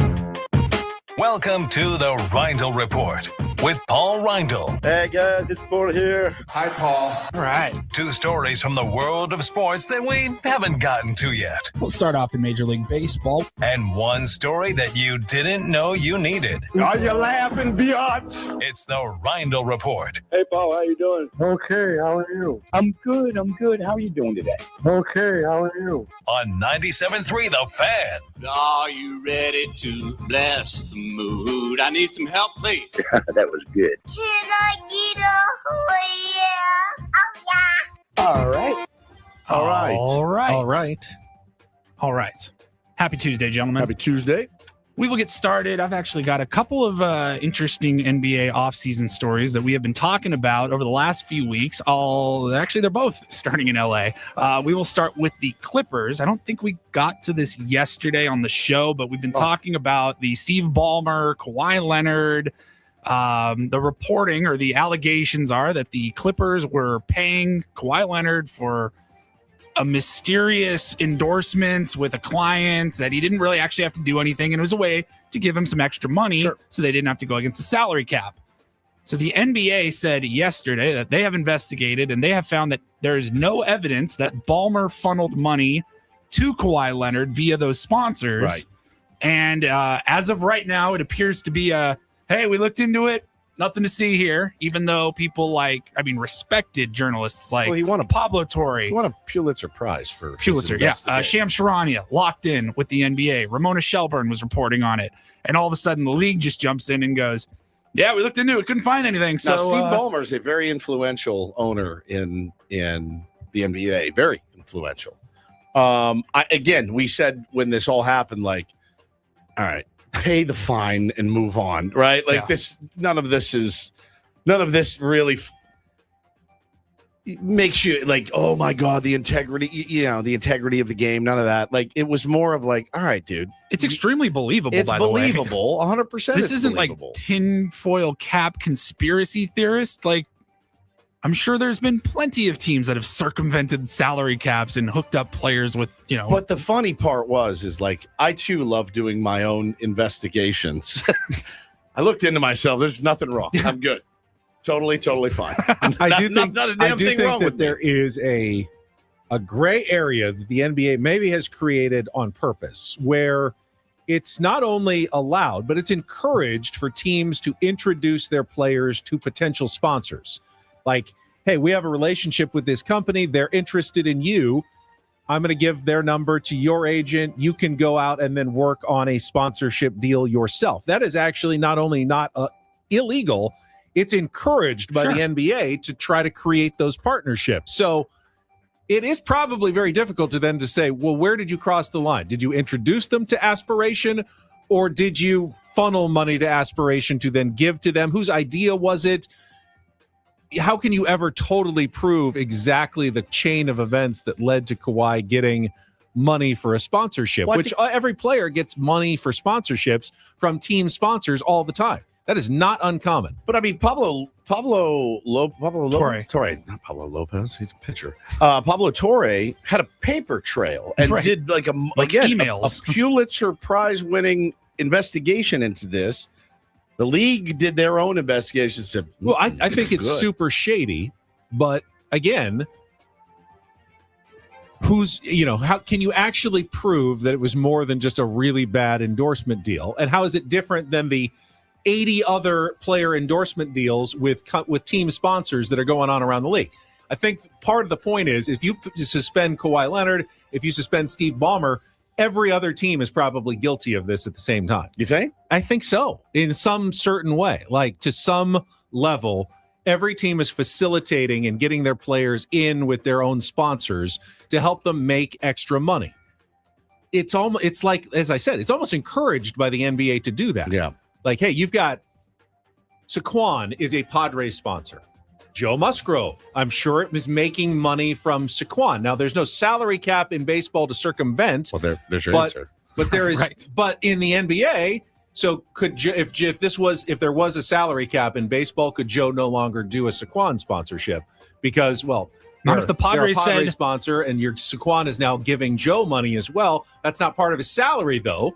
But the Padres there can't is say if they're up against the cap and they're like, "Hey, bro, we would love to have you back. We've got $8 million, unfortunately. Yes, I know you want 25. Of course, that would be wrong. But we're going to get you $20 million from Saquon. It's really hard to determine where the line is, where what Saquon wanted to do and what the Padres would want them to do.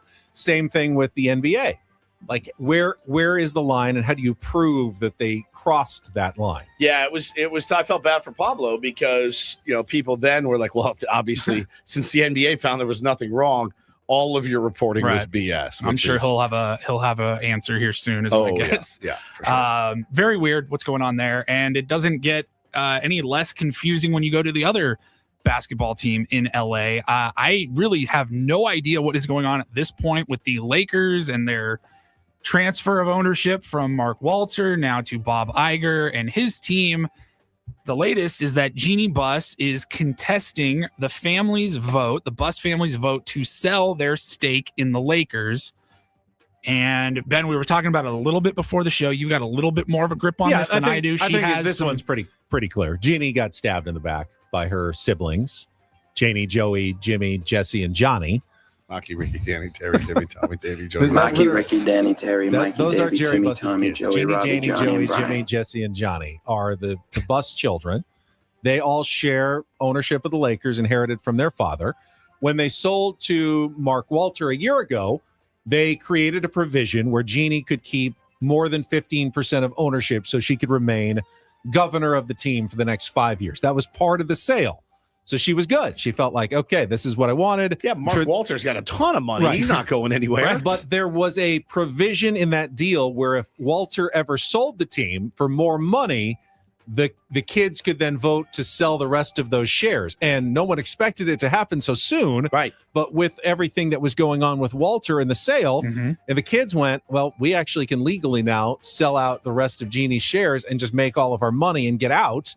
And she can't do anything about it. She, of course, is hopping mad and said this was completely against the spirit of what we just did last year. We just negotiated a 5-year deal so I could stay on. Specifically for something like this. Specifically for this. And you're stabbing me in the back, but don't know that she has any leg to stand on if that was part of the deal. So she may be out now of the Lakers completely against her will. She's contesting it. She didn't even vote because she said, I think she says if she votes no, she would be acknowledging that it's a legitimate vote. She doesn't even acknowledge that it's a legitimate vote. So it was a 5-0 vote. And Jeannie said, I'm not voting because I don't think this is even up and up. Right. And so she's going to contest it in court. We'll see if she wins. But my guess is she's probably out now as Lakers governor because you can't be a governor of a team unless you own at least 15% of the club. And it's also, there's a bit of a tie to the San Diego Padres here as well. Two right? of the Jays. I forget which two. I think it's Jesse and Joey used some of the money from the sale last year to invest into the new Kwanzaa Jones and Jose E. Feliciano ownership Joey group. and Jesse, I think. Yep. Joey and Jesse. Yeah. Johnny and Jimmy used to work for the Lakers, were fired by their sister Jeannie. I have no idea what Janie does, but I rue the day that Bo and Taylor are fighting over my vast collection of baseball cards once I'm gone and my vinyl records, and Taylor votes Bo out of the that's about inheritance. it at that point of what they're going to get. If I drop dead today, who gets Dad's cards / records? They'll probably end up in my wife will rent a dumpster bin to our home, and they'll all just throw them in there together. Would be my guess. I was telling you before the show, back to this Lakers story. You haven't seen it yet, but Running Point on Netflix. Yeah. They just had season 2. Kate Hudson plays a female executive of a basketball team in LA. Right. It is remarkable how close they follow the Jeannie Buss story. Obviously, this exact scenario played out in season 2 like 3 months ago, before any of this stuff happened, before we even knew they were being sold by Mark Walters. This exact scenario happens in the show. It's crazy how that happens. Finally, we will wrap it up here with a local note in the East Village. Do you guys all know the historic Wonder Bread factory downtown? Driven by it a million times toward the tailgate lot. Right there just east of Petco Park. Yeah, it was announced yesterday that Live Nation Entertainment is planning to transform the Wonder Bread factory and building into a 4,000-seat capacity music venue, a new music venue downtown in the East Village area. I've got a name for it. The Bread Bowl. No? The Bread Bowl. No, it sounds like a restaurant. Oh, I thought it was like a music like the venue, Hollywood but Bowl. it's the Bread Bowl. But it's not. It probably won't be a bowl. That's more true. like a box. I mean, bread it's box. the bread box. The bread box. I like There's that already too. a music Well, box. now there's a bread box downtown. You want a music box or bread box? Yeah, I bet it's going to be beautiful. It's a nice venue. It's a nice building. It's an old building. It's So an they're old going to building. need to do some Some- fixing up to it. I'm sure they will. Some refurb. I wonder, 4,000 capacity. Ooh, the toaster. I like that, Charisma. What would you say capacity is? It like Belly Up or House of Blues? It's not 4,000. No, the Tell you that. belly. It's only like a few hundred, 300 or 400. I Yeah. would say. Sure. Yeah. House of Blues can pack a little bit more Yep. in. I'm just curious, like, because their quote from Live Nation said San Diego currently has no purpose-built venue between its small clubs and its large arenas. Okay. This project is designed to close that specific gap, giving artists at that stage of their career a room built for them and giving San Diego fans access to shows the city has largely missed out on, because we don't have a lot of those mid-tier venues right here in San Diego. You have the arenas and the amphitheater and the stadiums. observatory is kind of mid-size. Love the observatory. Yeah, I don't know what that capacity is. Yeah.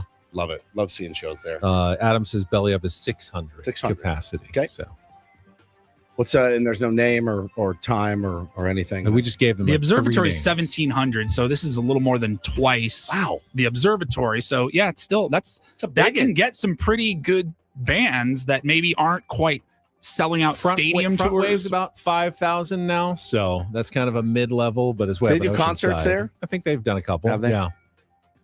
Yeah, what bands are playing there? Because you got the Noah Kahns playing Petco Park, right? You've got the Gallagher Square is kind of the mid-level as Yeah, well. that's a good- when it's not all of Petco Park, Outdoor, but just Gallagher though. Square. So this will be more of an indoor venue. Yeah. Charisma trolley stop right there. Because I Good have for- noticed, I mean, over the years, you've seen a lot of the top acts in music. They don't really come to San Diego a whole lot anymore. They skip San Diego a lot. But no, I mean, look, I'm down for that. I hope it can sustain. You know, there's a lot of competition certainly, but maybe not in that size. Opens us up, maybe get some better shows, and bands will come through here now, which always blows my mind that they won't. But yeah, You got the excited. sound Yeah, now, the sound. too. I went for a private party. The Shell. Not been to the Shell yet. Love the Looking forward to Shell. I saw Jack White's playing at the Sound next month. Is he at the Sound? Yeah. I thought he was in at the Del Mar. Shell. No, he's at the Sound. Okay. Maybe he's doing both, but tickets are like $300 each. Yeah, that's pricey. Sharon says the Magnolia in El Cajon is They get beautiful. insane acts. That's a at the really Magnolia. good spot. I've seen a couple of acts there. All right, well, we'll look forward to that in 2028. Thank you, Paulie. Busy You're area. welcome. All right, we'll take a quick time out. We'll come back. I do have a few more scores if we want to finish the reach around, although I Oh don't. my God. You don't want an unfinished reach around, my Woods. Do you? Married, so. Get to that all coming up next. Broadcasting live from our Bill House studios, We Know How, on San Diego's #1 sports station, 97.3 The Fan. Gambling problem? Call 1-800-GAMBLER. GEGE 0000466. For a full list of games and rules, play at 7 Mile Casino. Visit 7milecasino.com. If you're looking for a venue to play cards, I cannot recommend more highly 7 Mile Casino for California-style blackjack, Texas Hold'em poker, baccarat, or pai gow. It is the best venue you're going to find for card playing, maybe anywhere. I don't know the capacity of 7 Mile Casino, but not huge. It's not huge. It's not small. It's not small. And I know when we dingy. watched the opening day game there, they packed it in. They did. Fire Marshal might not have been all that happy. Correct. With us. It's okay. That's what Ben and Woods does. They were all but sleeping though. No, go and check it out for yourself. If you've got some time, 7 minutes from downtown, very convenient, easy to find, good food, friendly dealers, California style blackjack. What else do you need? Indoor, outdoor. Yeah. We're talking about indoor venues, That's right. outdoor venues. They have both, because the great patio that overlooks San Diego Bay, where you can enjoy your meal, or the 24/7 players menu, or the weekend brunch, Saturdays and Sundays from 9 a.m. to 3 p.m., voted best in the South County. Yeah, we've given you all the reasons. Now it's on you. It's time to go down and visit 7 Mile Casino, just 7 minutes from downtown.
Hey player, this is all yours. This room with this view. This speakeasy with this cocktail. Hey, could you make that too? The spa with this. Ah. And this pool on this roof. This is all for you. The all-new Hamul Casino Resort, now open.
Sarah Meadow Woods brought to you by David P. Shapiro, criminal defense attorneys, helping good people regain control of their future when charged with a crime since 2010. Visit davidpshapirolaw.com. All right, so where did we leave off? Oh, my God. On the MLB reach around last hour. I think I got through the Cubs-White Sox game, but I still have 1, 2, 3, 4, 5, 6 more games yesterday. If Ben will be damned if we don't to. finish this reach around. It's like he has a psychological thing. I have a bit of a completion fetish. Yes, that's kind of your deal.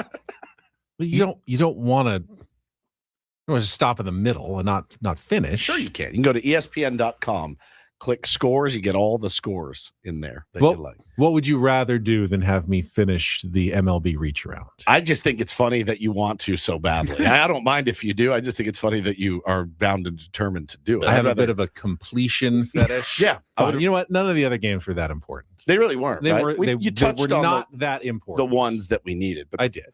Paulie found that and then found.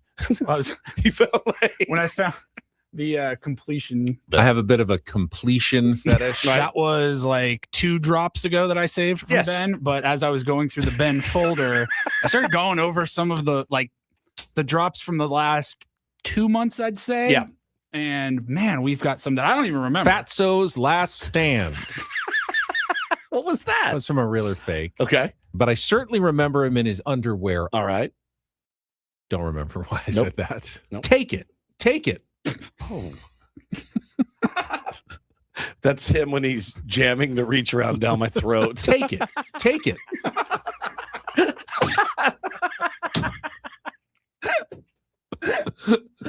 So farewell, Cooter. That was the passing of former Dukes of Hazzard co-star and Congressman Ben Jones. Oh, That's right. Of course. What was that one again, though? So farewell, Cooter. But the beef was quite good, I thought. Interesting. So I had great head yesterday for lunch. For lunch. That was when I went to Tacos El Gordo and I had a cabeza taco head. I had a head taco. Great head for lunch. Good evening. I'm Ben Higgins in for Kimberly Hunt. What was it? That was when Good evening. I'm Ben Higgins in for Kimberly Hunt. When I had a perfect night, except I could not say my own name. The last thing. Imagine getting everything right. The one thing that below is your name. I like stuff in my face in a box. Yep, same. There's nothing wrong with PEDs. what a hot sports take that is. Wow. There's nothing wrong with PEDs. Nothing. Really? Nothing. Interesting. Wow. Okay. All right. Take Off Your Pants and Jacket. That's an album. That was an album from Take On Woods game. Blink 182. Right. Okay. Man. We need like 2 to 3 more producers at all times just going through and collating and firing off those clips. A little bit sticky. Yep. Indeed. I like the beef ones a lot. Flub-a-dub chub.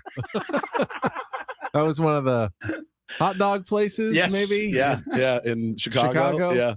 But the beef was quite good, I thought. so that good. probably was about Chicago as well. The beef was quite good in Chicago. Dude, I think about that sandwich at least once a week. That sandwich we ate. Where was it at? Mr. Johnny's beef. Johnny's beef. Johnny's beef.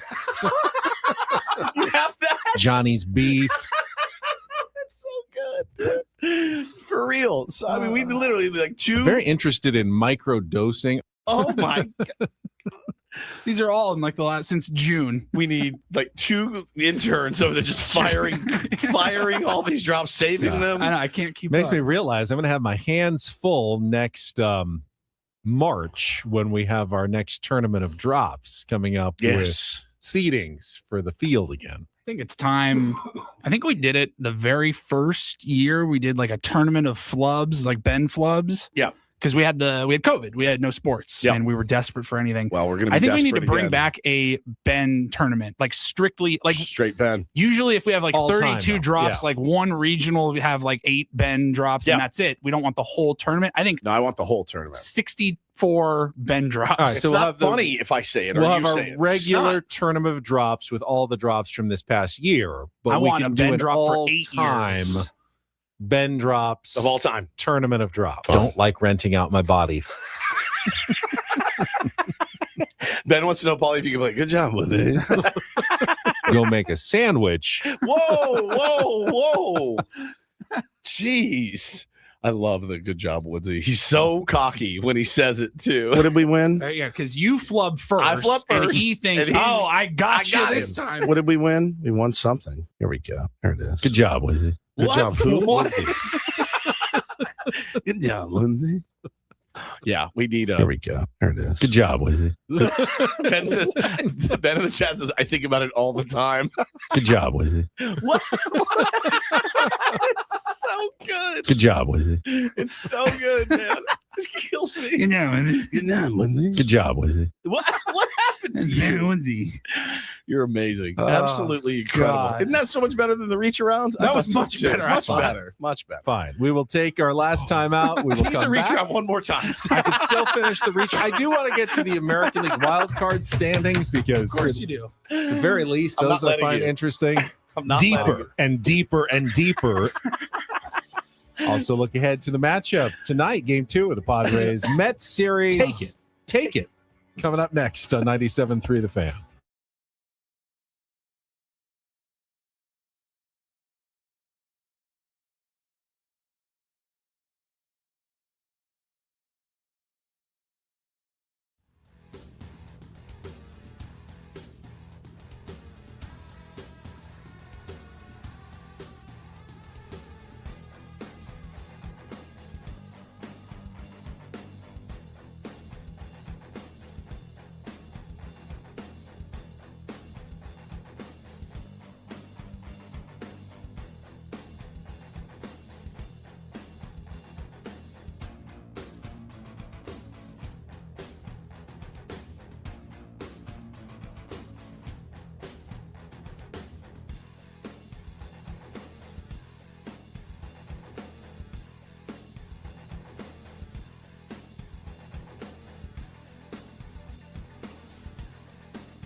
He just here. I'll show you a little. Just a little. Please don't. Just a little bit. What hurts on you? Nothing at all. A little bit. Not that now. So let's say whatever you're about to touch is the only thing. Let's say It's gonna hurt. Right? All right, yeah. Okay. Pretend your knee hurts. Pretend your knee. It's going to in a second. Right here.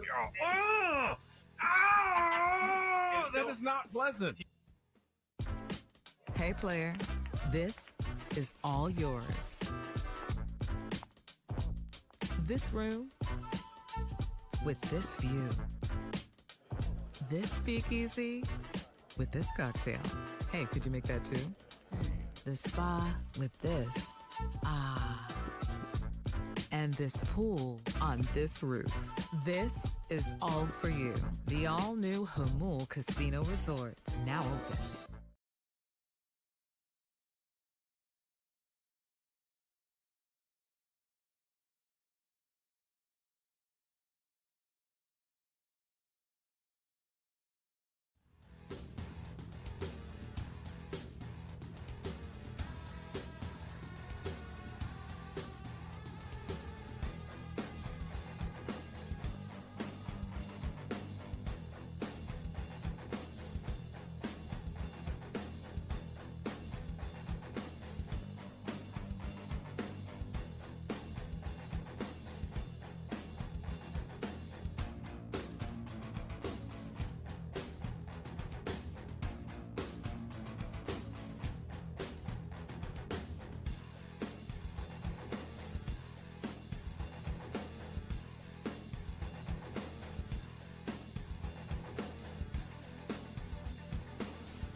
This is definitely not part of the reach around. But did you know that the Cardinals and Reds split a doubleheader yesterday? So this is not the No. reach-around. This is just me. This is just musing on on baseball games that happened yesterday. What else happened in baseball yesterday, Ben? Cardinals won the first game 2-1, and then the Reds came back on a walk-off by Ellie De La Cruz, the first in his career in the bottom of the 10th to beat the Cardinals 6-5. Completion. There it is. All right, go ahead. Just finish. Now No, that you're no, here. then- no. What else happened? Well, the Rays beat the Orioles 7-6. The Tampa Bay avoiding the home. I was mop wondering what happened with a the 3-run Orioles. seventh, and I did want to mention that because we were all shocked yesterday to learn that the Orioles were in playoff position. Not anymore, though, right? Well, they're tied. Now there's a 3-way tie for the last playoff spot in the American League. It's the Orioles, the Rangers, and the Tigers. 3 teams that essentially did nothing to try to help their chances at the trade deadline. And then the Twins and the Blue Jays are both a half game out of a playoff spot. The Guardians are 1 game out, and the Mariners are just 2 games out, despite being 7 games under 500, just 2 games out of a playoff spot. I mean, that's as crazy of a playoff race I think that we've ever seen I now agree. in baseball. It's going to be. It's, You got to figure 500 is good enough. Right, If any yeah. team gets to 500 and stays there, probably going to make it into the playoffs in the American League. It's just wild, man. You look at your team; they're 6-7 games below 500, and you're like, "We're in this thing. We are. Not only are we in it, we have a good chance. You know, if so and so gets back healthy, and so rounds into form, we could really do something. I mean, and listen, nobody wants to play that team in the first round, whoever it is. It's just truly playing with house money at that Right, point. in a best of 3 series. Right, like anything can happen. You know, and that's why the top of the National League standings are so important as well, because right now, the Brewers and the Dodgers have the two buys in the first round, but the Dodgers are only a half game ahead of the Braves. So the Dodgers could very well be facing a situation where they have to play that best of 3 series against a team like the Padres. I mean, think they'll be fine. We're lining up with Yamamoto, Glasnow, and Snell, and Ohtani coming out of the pen. But I think he's getting close. I think My ultimately God. you'd rather play the Dodgers in as short of series as possible. You get more fluctuation. They may be the anomaly, like where normally I would say yeah, because you don't have to, but like, did you hear who I just named? Like, they can literally go Yamamoto. Their 4 and 5 is not anybody else's Right. 4 and 5. You can go Yamamoto, Snell, and Glass now, and out of the in the 3 spot, or and Shohei out of the bullpen. And I know I'm missing. Oh, how about Tarek Skubal? I think he may be in there as well. Blake Snell? I said Blake Snell. Okay. So you could go Skubal, Snell, Yamamoto, and then the rest of the guys pitch out of the bullpen. But, I mean, the Padres can also save up, Mason Miller and Adrian Morhone for all 3 of those games and go deep into their bullpen all 3 times. Yeah, I mean, it's not the ideal matchup for the first round of the playoffs, the LA Dodgers.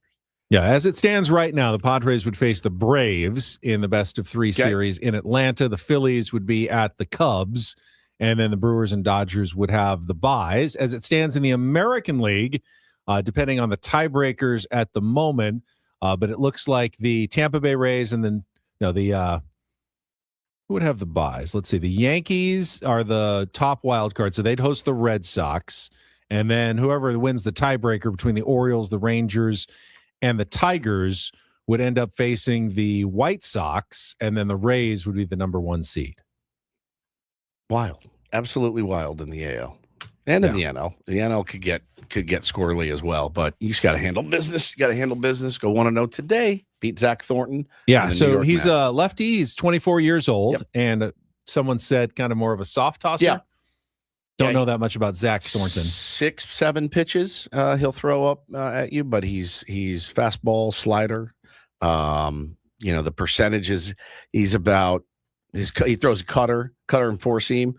From the left side, though, Padres do have some guys from the right side that can handle the bat pretty well. So I don't know. I mean, he's a young guy. He's not overpowering. He's 3-3 with a 2.78 right now. Benny struck out 29 in 45 innings. His WHIP is 110. But yeah, so he's definitely a guy that is probably a fairly comfortable AB, and that he's not going to throw 104 by you. But if he mixes it well, could be a long day. Off day, perhaps. But Robbie Ray is the one that I think we need to talk about. Yeah, because it's third start now with the Padres. It's time to prove your mettle at this point. If you're Robbie Ray, your team's in a playoff race. You had a tough, kind of brutal loss last night, and you need to go out there and be the veteran that we acquired and go out there and shove against these guys. Casey Mize is bullpen's stepped up now. Bullpen's super rested. Robbie Ray gives you 6 solid innings. You really like your chances. Oh, it'd be fantastic. Do we see a day off for Gavin Sheets against a lefty today? Does Austin Hayes get back into the lineup? Probably. I haven't seen much of Austin Hayes the last few days. Yeah, probably. His Sheetsy kind of hobbling around on that foot still.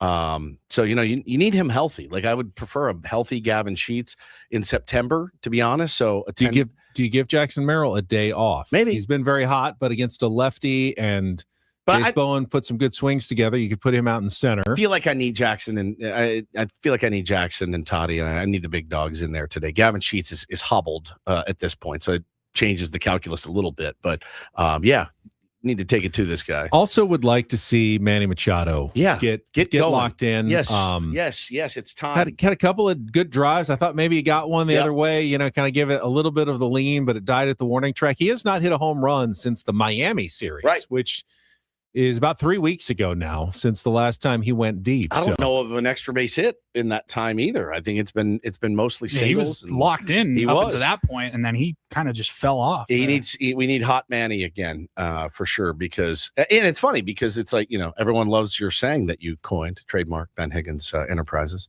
As Manny goes, so do the Padres. What is it? What's your as Manny goes, so go the Padres. It's not true though. It hasn't we've been actually been winning more games without even him though Manny doing has much. not been that Yes. hot lately. So idioms sometimes don't work. Not always. Right. Yeah. But, things evolve as well. I think it was very true for a very long time. Was. It's not necessarily a bad thing that it's not as true anymore. It means you've got other players who can shoulder the load a little bit, and Manny doesn't have to do everything. But the Padres are clearly a better team when Manny is producing at the plate, and it's just been a while since we've seen, especially as you said, any extra base slug from Manny Machado. So the double play RBI is kind of becoming the death of me too, watching Manny play right now. So yeah, man, we need him to get going. If he's going to be in the 3-hole every single day as he has been, he's got to produce. All right, shall we spin the topic wheel to finish the show today? By the way, we'll have Big League Wednesday tomorrow. Brett Boone will join us at 7:35. I'll guess Ben Woods appear on our SDCCU fan hotline. It's not Big Bank Banking. It is better. All right. Topic wheel asks, how many times would you say you use a bath towel before washing it? Oh, bath towel. Like a standard towel. Get out of the shower, you grab a towel. 3 days. I pretty much use mine the whole week, so like 7, and then you only wash. shower once a day, though. Right. Yeah, I shower twice a day, so I'm using mine probably more than you. Right. But you're also doing laundry, 3 to obviously, 4 more days? than me, too. I'm not. Someone's doing laundry at your house more than I am. I don't do it. I'm not allowed. 3 to 4 days, probably. Yeah. 3 days. Every third, maybe third, fourth day is when you switch it. Like our bathroom, me and my wife, we have like 4 main towels that we kind of cycle through. So yeah, 2 towels each every 3 days. I just realized my kids, this will surprise no one, but I use 2 every time I dry off. Does that make sense? So Two towels. I have 2 hanging on hooks outside my shower. And so I get out and I wrap one around my waist and then I wrap one around my shoulders. So then I take the shoulder one off, I hang it back up, go in, get my undies, put them on, hang the other one back up. Then the kids both shower in my shower at night. Then they use my towels. So then they're always a little damp in the morning. It's not great. So maybe I need to refresh mine every 2 to 3 days. I'm sure my wife will love that. I have a hot take, and believe me, I am caring of the environment. And I do, like I said, only rewash my towels like once a week and use them often at home. But when I am in a hotel, and like they give me orgy. the It's like option, an orgy. like to, it's like you can reuse your towels by hanging them here. I'm throwing this one on the floor, and I'm going to grab a new all on one. the floor. Well, yeah, watch what I do with this one. Which is great. I always like having the fresh towels every day. But for some reason, Cool they make the jerk. towels just slightly not big enough. They're just a touch. It's just not until you wrap around your waist. It's And you're like like, you kind of are holding it No, like it's they're not not quite jumbos. It's No. not quite big enough No. on the hotel towel. Definitely for me, not. at But least. I'm with you. It's like a free for. Well, they do such a All good right. job of getting the water off of you too. Like some towels, they just kind of feels like you're moving the water around on your body. But You ever do those new this? hotel towels, You ever do this bit? You're walking back to your room, and the cart is in the hallway, and the ladies in cleaning, or some there, and they're cleaning the room, and you're like taking 6 of these, and I just take them and run down the hall, like it's literally just a free for all with towels in a hotel. You're not really stealing them because they will still be in your room at the end. Yeah, They I'm will- not stealing. I'm not shoving They them in my are bag. going to remain in their supply of towels. Correct. You just want I want an extras. outsized share of And your towels. I don't really like asking, hey, can you send up a few more towels? Like, sir, what do you? It's just you. What are you doing up there? Don't worry about what I'm. Don't worry about what I'm doing here. Don't worry about it. All right. my wife and I have been thinking about getting a towel warmer for our bathroom. Paulie, that is an unnecessary expense. When you don't have kids, you can spend your money on whatever you want. That's true. Is it worth it? I don't know. I've heard they're So those are game usually changers. just the towel, like a rack, but it heats up, so when it's on there. It the gets ones that I've warmer. seen, it almost looks like a either like a basket or a box, like a Oh. microwave almost, where you like put the towel in Ooh, and a it heats it up. A towel microwave. Not a bad idea. I was trying to think of the best way to describe that, but my like parents have one, but it was in. You think my dad would ever spend money for that? It was in the house when they moved in. Have you ever gone anywhere cold, but that has heated bathroom Oh, floors? 100%. There's nothing like it. Oh. Nothing like it on the planet. So when you're barefoot, and you walk in and it's not freezing. You just step on it. It's like what if you had like a miniature dryer that was meant to be in your bathroom that you could just reach in and grab a hot, warm, fresh towel after every shower would be incredible. I think that sounds pretty good. They're not that expensive. They're only like $200, I think, $150, $200. It's a lot of money for a towel warmer. For me, that's one box of baseball cards. That's true. It's true. Plus, in the summer, you don't really want your towels that warm anyway. You're already hot getting out of the shower. Temperature controlled. You can you can lower the towel. Get a cool towel. Oh, chilled towel is elite. Okay, Megan said it's like a hamper. Towel chiller. It's like a hamper. Like you put the towels in a hamper, you get out and they heat up, and you grab it, and it's fresh, ready to go. Heat promote like if you have mildew, like wet towels, you put it in heat, can grow more mold and bacteria and stuff. That's what I'd be afraid of. Like the cold tub I bought off Instagram, I thought was going to be.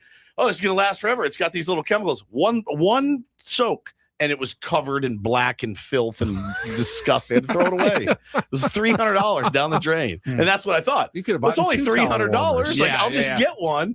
And I sunk it in. I go, oh, this is great. Next day, I go out, take the cover. I'm like, this looks like a cesspool. What happened? We got one for my mom and her husband for like her birthday or Christmas gift or something. We got her a towel warmer, and we're like, hey, pretend you're on vacation. Yeah. She loves it. All So right. we're thinking about There it. you go. All right, that's it for us. Fred and Frank coming up next. We will talk to you tomorrow morning at 6 a.m. on a Big League Wednesday. For executive producer Paul Reindl and Stephen Woods, I'm Ben Higgins. Have a great rest of your Tuesday from all of us here at San Diego's #1 sports station, 97.3 The Fan. Good job, So long, everybody. Good job with it.